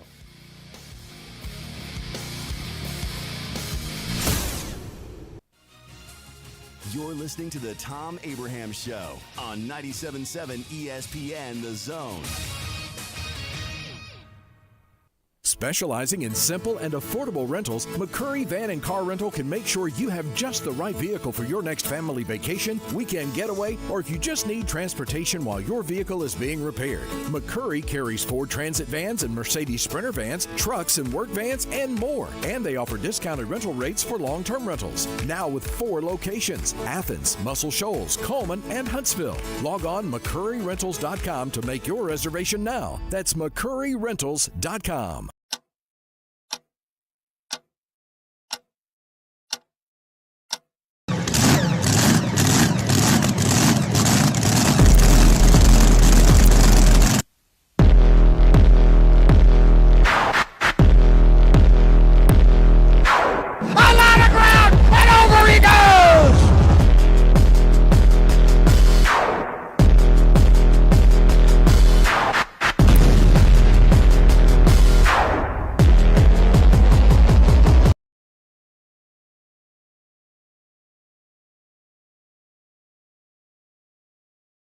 The 18-hole championship Jewel is open to the public 7 days a week. Located in the foothills of the Appalachian Mountains, Gunner's Landing offers you a golf experience like no other. With beautiful Lake Gunnersville views throughout the round, Gunner's Landing is golf the way nature intended. Gunner's Landing's club repair shop offers a full range of services, including re-gripping and adjusting the lofts and lies of your clubs, even putters. Since the work is done in-house, your clubs will be returned to you in a timely manner. Unmatched in the North Alabama area, it is Gunner's Landing. Schedule your tee time today at gunnerslanding.com. That's gunnerslanding.com. At Progressive, we know money can't buy you happiness, but money did help you buy an RV, which means an excuse from working Saturday with your insufferable coworker, Dave. So money is helping you listen to birds chirp instead of Dave chirping about how his toddler is fluent in 3 languages. And it's also why you'll be smelling pine trees in the air, not Dave's tuna melt reheating in a microwave. So save money by bundling your RV or boat insurance with home or auto from Progressive and buy more happiness, or something close to it. Progressive Casualty Insurance Company, affiliates, and other insurers. Not available in all states. You need a lawyer, and pick up the phone. I'm attorney Gary Lackey. When you call for a lawyer, where does that phone ring? My phone rings in my office. I'm attorney Justin Lackey. My phone rings in my office, too. So does mine. I'm attorney Jennifer Lackey. And when you've been hurt and need help, we're the ones who take your call. The Lackey Law Firm. The Lackey Law Family. 1-800-4RIGHTS. No representation is made that the quality of the legal services to be performed is greater than the quality of legal services performed by other lawyers.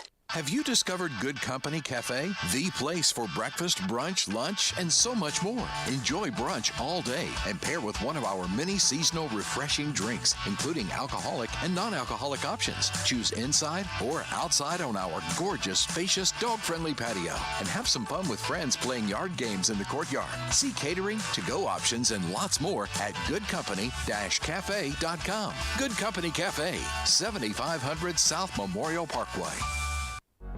From the Fox 54 Weather Center, I'm Chief Meteorologist Jordan Dressman. A mostly sunny sky this afternoon. Temperatures climbing consistently into the low and mid-90s. We're going to maintain that warmth as we head into the overnight, early into your Saturday morning. Temperatures are only going to drop into the low and mid-70s. A mostly to partly sunny sky Saturday afternoon. Temperatures climbing into the mid and upper 90s. Heat indices climbing into the lower triple digits. We only drop into the mid-70s through the overnight. I'm Chief Meteorologist Jordan Dressman on your home for ESPN Radio, 97.7 ESPN The Zone.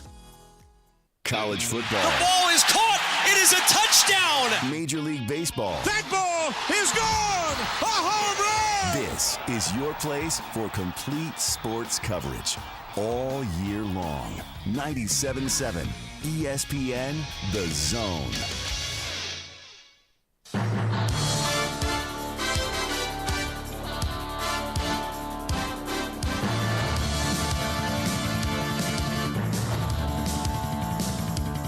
And welcome back, Thom Abraham Show. It is a Football Friday.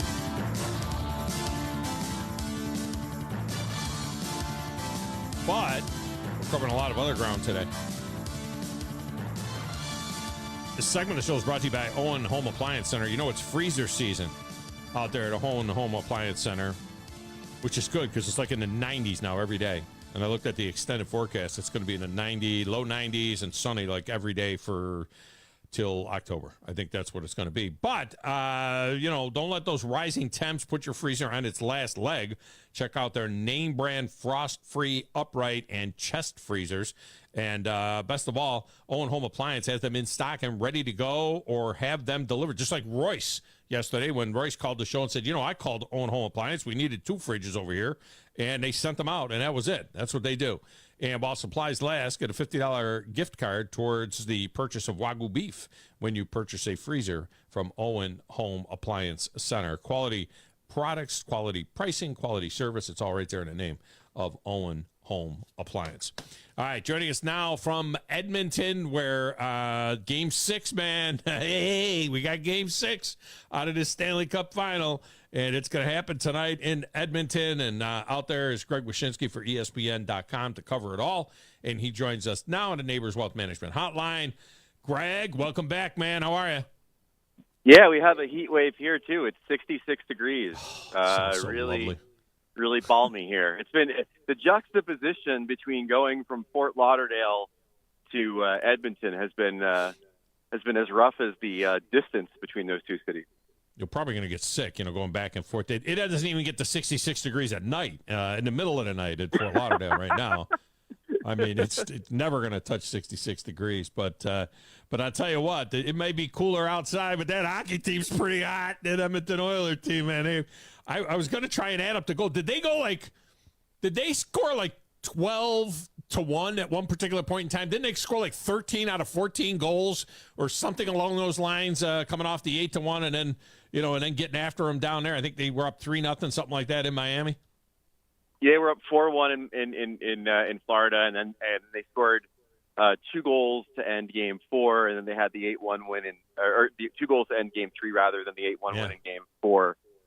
So yeah, the offense has been rolling, man. I mean, the power play got going in Game 4, but obviously more importantly than that, Connor McDavid got going with the back-to-back 4-point games. He's found another level. That's what Nick Cousins of the Panthers told me today. They didn't think that he could find another level, but he found another level. First guy in NHL history to have back-to-back 4-point games in the final. He's 2 points away from matching Gretzky's record for most points in the final. He's 5 points away from matching Gretzky's record for most points in the playoffs in a single playoff season. Like he's been incredible. I mean, all the questions about whether this guy could will his team to victory have been answered. It may not ultimately happen, but he's proven himself to be just a generational talent and probably somebody who's going to win MVP, win or lose tonight. When you look at the record of Gretzky for the final, do we remember how many? Was that a 7-game final, 6-game final when Gretzky set the record for one final? Well, I don't know. I don't remember what the numbers were for the final. I mean, it doesn't matter to me because the 1980s was a joke. No goalies knew how to play their position. There was no defensive system. If the number of games doesn't matter to me because he was playing in a completely different era. We just go by the stats. I know that in the playoff record that Connor's chasing, I think Gretzky did it in fewer games. And so all of that is relative. But if you adjust what McDavid's doing for the quality of players that he's facing, the quality of defense that he's facing, the quality of goaltending that he's facing, it's kind of like how we talk about the Ovechkin goals record. Like, he's done more heavy lifting than Gretzky to get that record. I think it's the same kind of thing with Connor in the playoffs. Like, he's doing more heavy lifting to get the point totals he's getting than Gretzky had to in the 1980s. Some will say that because there's 32 teams now, that maybe it's watered down a little bit compared to what it was before. I wouldn't be necessarily one to say that. But I think you're right. I think that the calculation, if you were to come up with a number, it's the points that Connor McDavid is having vis-a-vis the total number of points in the playoffs. You know what I mean? If you look at it as a percentage of points in the playoffs, he's scoring half of their points. Whereas with Gretzky, you're right. There was a lot of 6 and 7 goal games and 5 goal games and things like that. Yeah, and the other thing too, I mean, my answer to the number of teams argument and like whether it's watered down is that, Gretzky didn't play against the Russian until like 1988 or 89. The amount of talent that the NHL is bringing in from all over the world has increased as the number of teams have increased. And your point about percentage of the team's offense is really an important one. McDavid and Gretzky are the only two guys, if this continues to trend in the way that it has for Connor, that'll have had a point on over 50% of their team's goals for teams that reached the Stanley Cup final. Like, it's sick. It's just one of the best postseason performances we've ever seen in hockey, and maybe one of the best postseason performances that we've ever seen in sports. And I was, I watched Gretzky intently during that time that he was playing. That was the same time I was playing a lot of hockey, playing college hockey, and it was fascinating to watch and watching the things that he did and how he did it. Having said that, what Connor McDavid did when he skated through 3 guys the other day, I've never seen anything like that. I don't know how the guy and people were like, why aren't they just taking the body off the puck? You can't touch the kid. You can't get to him. It wasn't like you can't touch him because Marty McSorley is going to take your head off. You can't touch him because you can't get near him. And that was what was so fascinating. One guy at the blue line and then 2 guys down inside the slot. And he just went right through them so quick with his hands. It was amazing, and that was on just an assist, not a goal. Yeah, it was on an assist, and that's obviously where he's picked up the majority of his points in the playoffs is on the assists rather than the goals. But yeah, I mean that's the thing about Connor is like you can game plan for him all you want. I think the Panthers really did a good job putting out a 5-man unit to try to defend the guy in the first couple games of the series, where all he had was 1 assist and it wasn't at 5-on-5. They shut him out in the first 2 games of the series. But, eventually talent wins out, and McDavid being the biggest talent we've had since Lemieux at the very least is going to win out. And, he's put them in a position to try to make history here. This is only the 4th time in NHL history a team has gone down 3-0 to start the Stanley Cup final and forced a Game 6.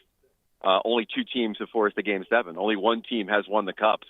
And the 1942 Toronto Maple Leafs after going down 3-0. So that's kind of what's in front of them right now is not only putting them back in the series, but potentially orchestrating one of the greatest comebacks in the history of the playoffs. 211 teams, I think, down 3-0 in the history of all the playoffs, and only 4 have come back to win. So that's like less than 2%, have been able to get that done. And that's what's on the line here. I just want Game 7, man. Just win tonight. Just give me that Game 7 on Monday night in Miami. And I know you've seen the numbers, the North American numbers up 67% from last year. And while the NBA final numbers were cratering and what was a very unimpressive NBA final, the NHL numbers, this is not a TV issue, this is a sport issue. The NHL numbers are up 67%, over 7 million people taking in Game 5, and I got to believe that crowd's even bigger tonight. Yeah, and keep in mind that when you talk about the ratings, the American networks don't get any benefit from the Canadian markets. So that's all just North American, numbers. Yeah. It's not anything from Edmonton. So that's even more impressive when you think about that. I think it's a combination of things. Obviously, the sport's in a good place. It's really upticked in popularity. The certain teams like the Rangers being really good and the Bruins really being really good certainly helps that out.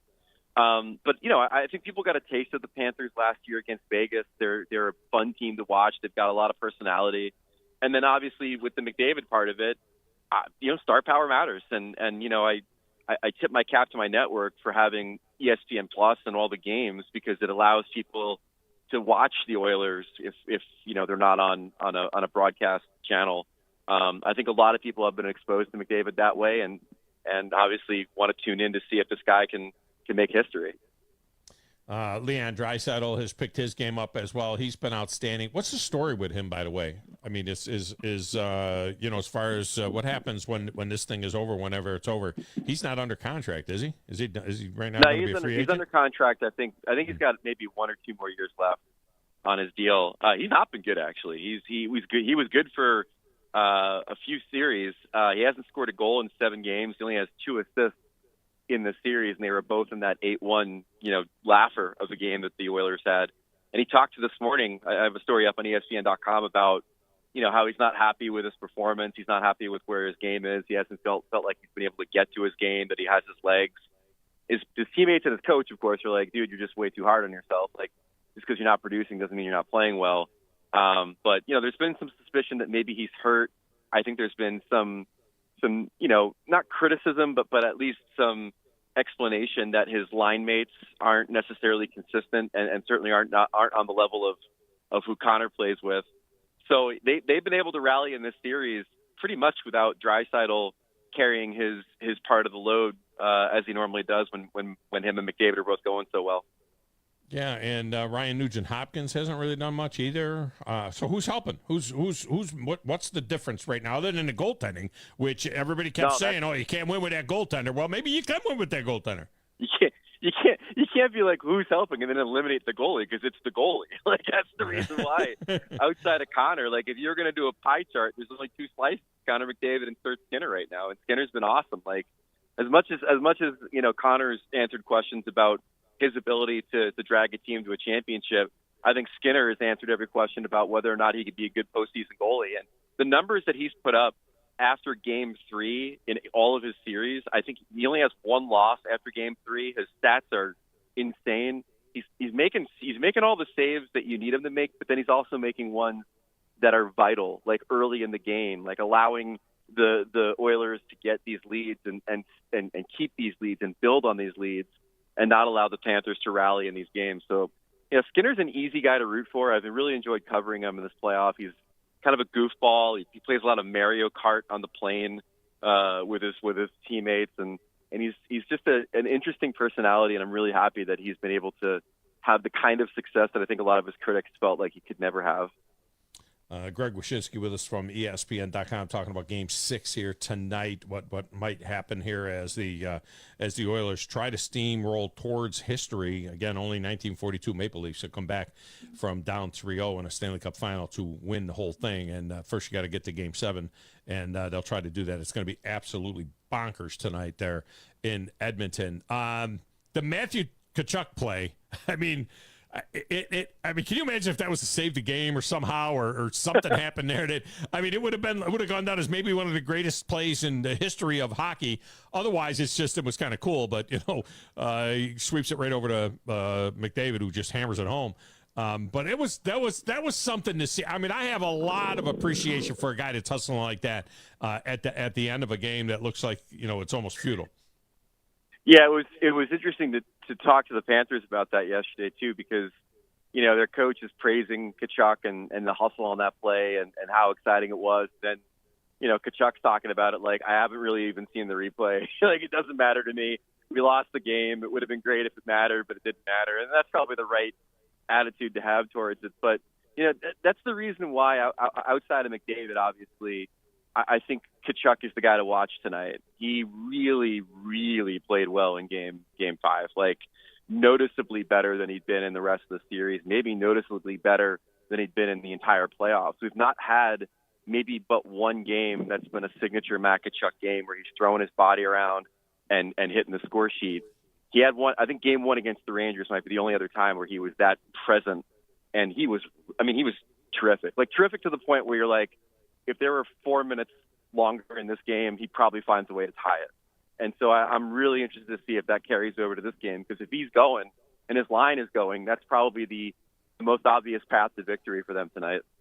Yeah, and Sergei Bobrovsky, I haven't watched a lot of Panthers hockey. I don't watch a lot of Panthers hockey during the year. But, I mean, this guy's 35 years old. Hadn't he basically had lost his job, right? I mean, he kind of came back in, and they were talking about him, like he was the guy that was going to be the MVP. And then Game 4 happened, and he ended up getting run, and he hasn't looked right since. It seems like he's a little bit rattled. I don't know if it's fatigue. I don't know what it is. At his age, but all of a sudden he didn't seem like somebody that you couldn't get a puck past. I kind of believe it's fatigue. Like, they've always been worried about his workload and making sure that he gets the proper rest. They were worried about it last year in the playoffs. They tried to get him some support this year with Anthony Stolarz as backup, playing a bunch, and he played really well. And I think the reason they pulled him in game 4 was to try to give him a little bit of a breather, So, like, I am concerned that the guy that we saw in the first 2 games of the series is not going to appear again in this series. I think at this point, the best you can hope for Bobrovsky is don't give any gifts to the Oilers like he did when he was just standing there allowing McDavid to score a goal in Game 5. You can't allow that to happen. If he can play well enough to not lose the game, they should be okay. But I don't think anyone covering the series right now has the expectation that he's going to steal a game tonight. I think the magic number tonight is 3. I think if Edmonton scores 3, we're going back to Miami. I really do. I don't think it doesn't have to be 4 or 5. I think 3, and this thing is going back to Miami. What do you think? No, I think the Panthers. I think the Panthers could score 4. I think the Panthers are closing it out tonight. I really do. I think really? That, okay. Yeah, I do. They lost their wits a little bit with the cup in the building in 4 and 5. They weren't ready for it. I think that attitudinally, they've got the right mindset. They're no longer thinking about the fans, the friends, and the family, and the history and the whole thing. They've really kind of refocused on the hockey part. And Game 5 to me was reminiscent of Game 3, wherein the Oilers came away from Game 3, even though they were down 3-0 in the series, thinking they played pretty well and thinking they played well enough to maybe win that game. And I think the Panthers feel the same way. Their first period was really strong. Things kind of went awry when it got 4-1, and then they chased the game. But they came away pretty confident that they've sort of rediscovered themselves a little bit. And I've always said this about the Panthers, and I unlike you, I have watched them a lot in the last few years. They're a team that really is not – they're not a favorite. They're not the team you want up 3-0 in a series. They're a team that needs to feel the disbelief of others, that likes to punch from underneath, that likes to be the underdog. And right now, you have the entire hockey world assuming there's going to be a Game 7, and you have the entire hockey world assuming that they can't figure out McDavid. So I think they're kind of strangely where they like to be right now. It's going to be a Game 7. we got to have a Game 7, man. You say that because you want a Game 7. Yes, I want a Game 7. But that doesn't mean there's going to be a Game 7. I want the team with the 66-degree temperature. I want them to be playing in a Game 7, and then all bets would be off. I just want to see some history. I mean, that's the thing there. And I want to see some more McDavid, which is also a lot of fun to watch, no doubt. Is there anybody in this draft, by the way, that's coming up? Is there anybody in there that is anything like Bedard, McDavid, what Matthews, any of those guys? Is that guy that's going at the top of this one another guy that we're going to be talking about in a couple of years? The guy going at the top is a kid named Macklin Celebrini. He was a freshman at Boston University this year and won the Hobie Baker Award for the best college player as a freshman, which doesn't often happen. And so, he's good. He's really good. And the Sharks, who pick first overall, are going to get a guy that they can build around and really sort of add to a collection of good young players. He's not Bedard. He's not Matthews. He's not McDavid. He's probably not Jack Hughes or, any of these other guys too. He's a really good hockey player though. And he's smart, and he's going to be someone, like I said, they can make their focal point. And maybe he becomes better. He's really good. And don't get me wrong. He's definitely first overall material. I just think he's a step down from Matthews and McDavid. San Jose though. You know, I mean, it's like he's leaving the country. I don't know when we're going to hear from him again over there. At least Bernard's in Chicago. You know what I mean? If they can build around him a little bit, and then Edmonton is a legacy type team there, and Matthews is in Toronto, and might be kind of tough out in San Jose. Hold on. Are you making the argument that it's better for the league to have McDavid in Edmonton than it is to have Celebrini in San Jose? Yes, Edmonton. Edmonton's still Gretzky, man. Edmonton's Messier. Edmonton is we can live with that. I don't know. He might have to move at some point in time. He might have to do the Gretzky thing, but this is a different day and age. I think he could stay in Edmonton for 20 years and it'll be fine. I don't know about the San Jose thing. All right. By the way, speaking of which, let's give a map to 100 hockey fans, see if they can locate where Celebrini plays and where McDavid plays. You think we could come up with a name for this Utah team? I mean, did they not have enough time to come up with a friggin' name? I mean, Utah Hockey Club, they got to go that route for a year? I don't understand that. I mean, they had some great names there. They're the Mammoth, they're the Yeti. Call them whatever you want to call them, but just, goodness gracious almighty. I don't understand it.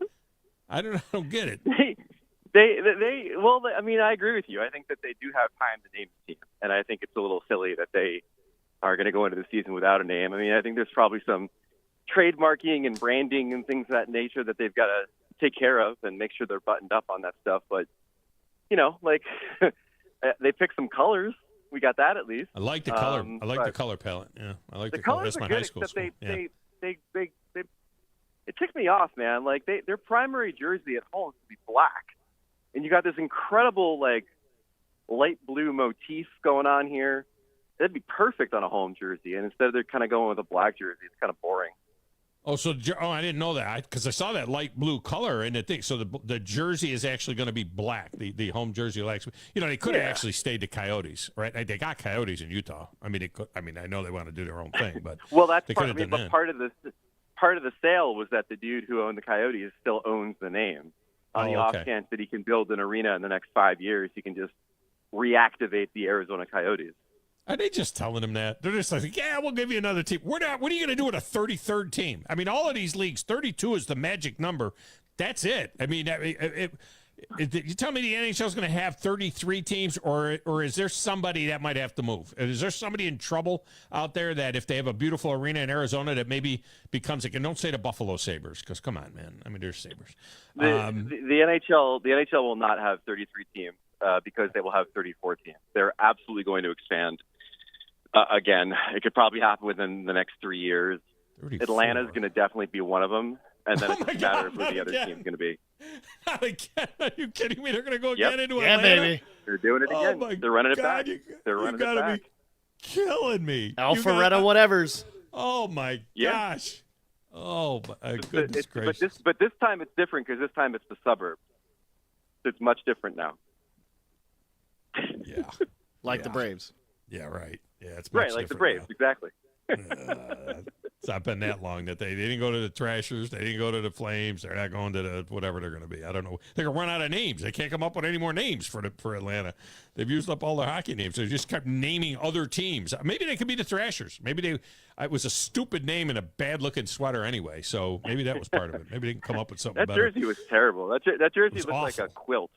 It was just patched together from different things. It was very odd. It was awful. I mean, I'm looking at the Utah sweater now. It really isn't, for black, it's not bad. I mean, being black for the sake of black. It's not great. I mean, like when you think of Utah, are you thinking like hardcore black jersey kind of aesthetic? Or are you thinking like more fresh air, beautiful blue skies kind of aesthetic? Because I think it's reversing the latter, that. And that's why this doesn't work.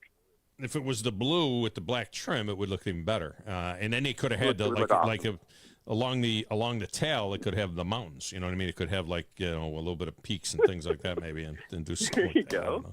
I don't know.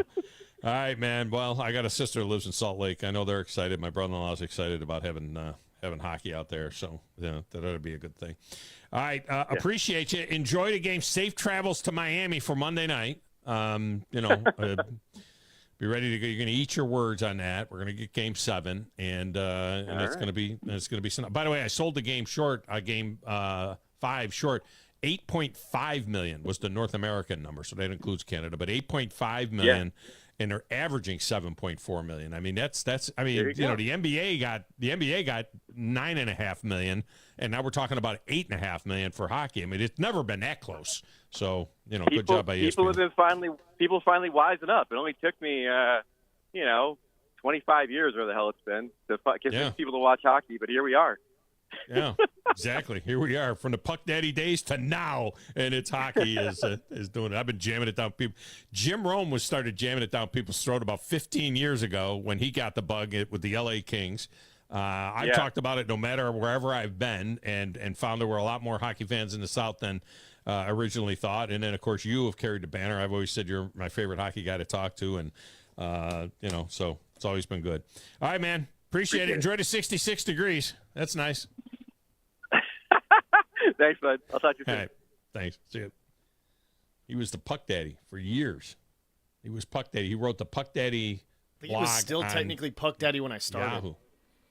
Like, he was still going to carry around that mantra. Like, he you weren't Puck just Daddy. saying it. Like, he was still kind of like in the transit. Yeah.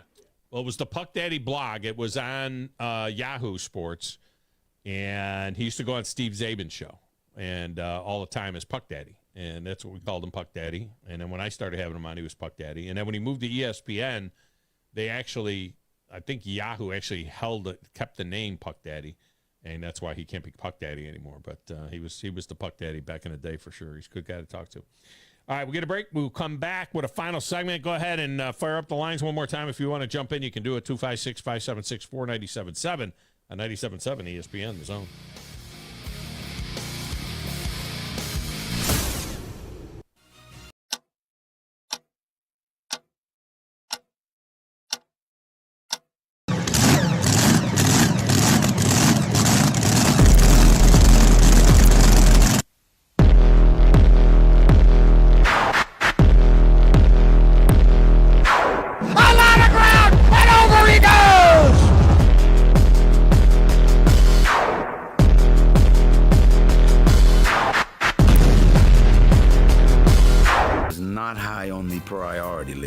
And maybe a little scary, but it's something that we all need at some point. So by all means, do your homework. And if you need representation for car accident, wrongful death, medical malpractice, nursing home abuse, or estate planning, or any other matter, just give us a call at 256-534-3188, and you can email me at Dan, that is Dan at danaldridgelaw.com. Dan at danaldridgelaw.com. God bless America. No representation is made that the quality of legal services to be performed is greater than the quality of legal services performed by other lawyers. Eagle Masonry and Installation. It's right there in the name. Eagle is your one-stop shop for block, stone, or brickwork, monument signs, and outdoor kitchens and fireplaces. Eagle also offers the finest craftsmanship and insulation, including fiberglass or spray foam insulation, and of course, insulation removal. Philip Love and his team have years of experience, bringing the region the best in masonry and insulation services. For more information and a quote, visit insulatewitheagle.com or call 256-755-1556. Eagle saves you time. Eagle saves you money.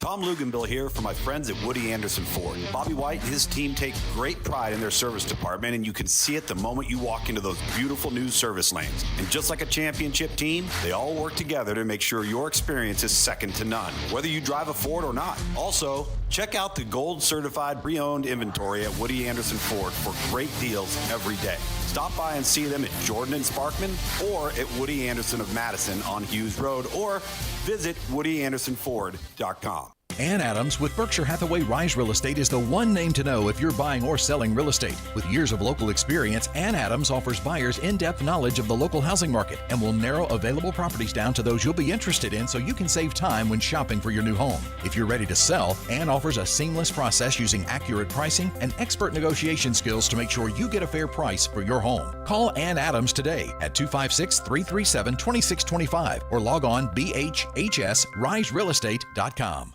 The kitchen is the heart of any home. It's where the family gathers. It's where kids discover old recipes and make them their own. Just starting out or just now getting started on the dream kitchen you've always wanted? I'm Chris Haygood, and from all of us here at Bob Wallace Appliance to the home builders, and the homeowners of the Huntsville area, a heartfelt thank you for buying local. We're in Huntsville, Florence, and Coleman, and online at bobwallaceappliance.com. If you enjoy 97.7 ESPN The Zone for all the best in sports talk, you'll love Talk Radio WZZN on 97.7 HD2. Don't have an HD radio? No worries. Download the app by searching for Talk Radio WZZN on your phone or visit the website at Talk Radio WZZN. Talk Radio WZZN features the best in talk from Fox News Radio during the day, plus Bill O'Reilly and his No Spin News at 6. Your home of the Rocket City Trash Pandas is Talk Radio WZZN. From the Fox 54 Weather Center, I'm Chief Meteorologist Jordan Dressman. A mostly sunny sky this afternoon. Temperatures climbing consistently into the low and mid-90s. We're going to maintain that warmth as we head into the overnight, early into your Saturday morning. Temperatures are only going to drop into the low and mid-70s. A mostly to partly sunny sky Saturday afternoon. Temperatures climbing into the mid and upper 90s. Heat indices climbing into the lower triple digits. We only drop into the mid-70s through the overnight. I'm Chief Meteorologist Jordan Dressman on your home for ESPN Radio, 97.7 ESPN The Zone.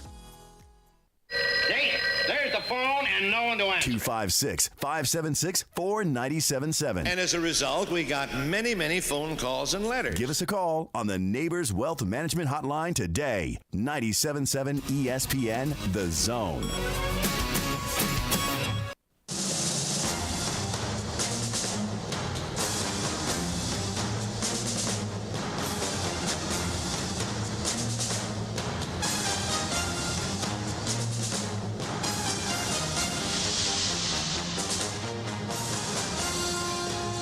And welcome back, Thom Abraham Show. Segment of the show brought to you by the award-winning service department at Woody Anderson Ford. They can take care of routine checkups to keep your Ford and other brand in perfect working order, or they can take care of bigger problems because they got expert service technicians that are going to quickly diagnose it. They're going to use their state-of-the-art tools to get it resolved down there as well. And from preventative maintenance things like checks on belts and hoses and fluids to air conditioner stuff to brake work to tranny repair, it's all done at Woody Anderson Ford. They got a mobile service as well that you can check out. And if you're stuck with only being able to get in on the weekend or in the evening, check out the Quick Lane Service Department. It is the one-stop shop for service to brakes, tires, batteries, and more. It doesn't matter what the service is that your Ford needs. Woody Anderson Ford ensures quick, professional, and exceptional service. Don't forget the certified gold pre-owned vehicles at Woody Anderson Ford as well. All right, Grizz, couple of things just to kind of clean up the mess here. I made that comment earlier. I thought it was poignant, if you will, that last night at the Rickwood Classic, they used an all-black umpiring crew, which apparently had never happened before. Who knows? I thought that had happened in a game before. Like, I swear I thought that was... It's never happened in a game. They've really? never, in American League or National League game, they've never had an all-black umpiring crew. No, I don't know. No, they've never had an all-black. And they had, they kind of pulled them together to put them together. So there was more black umpires at the game than there were black players. Yeah. Only 3 black players combined on the two teams, and only 2 played in the game. Yeah. That's disturbing. To be honest with you, we got to get the young African-American kids playing this game. I'm not talking about Latins. I'm not talking about Juan Soto. I'm not talking about, I'm talking about African-American young men. Kids down the street. Yeah. Kids down the street outside the stadiums, the ones that are, that you're going out and you're helping, in the community and stuff like that. The ones that are in your backyard. Stephen A. Smith has been offered $18 million a year from ESPN. That's way too much. He's turning that down. He's turning that down. That's Troy Aikman money.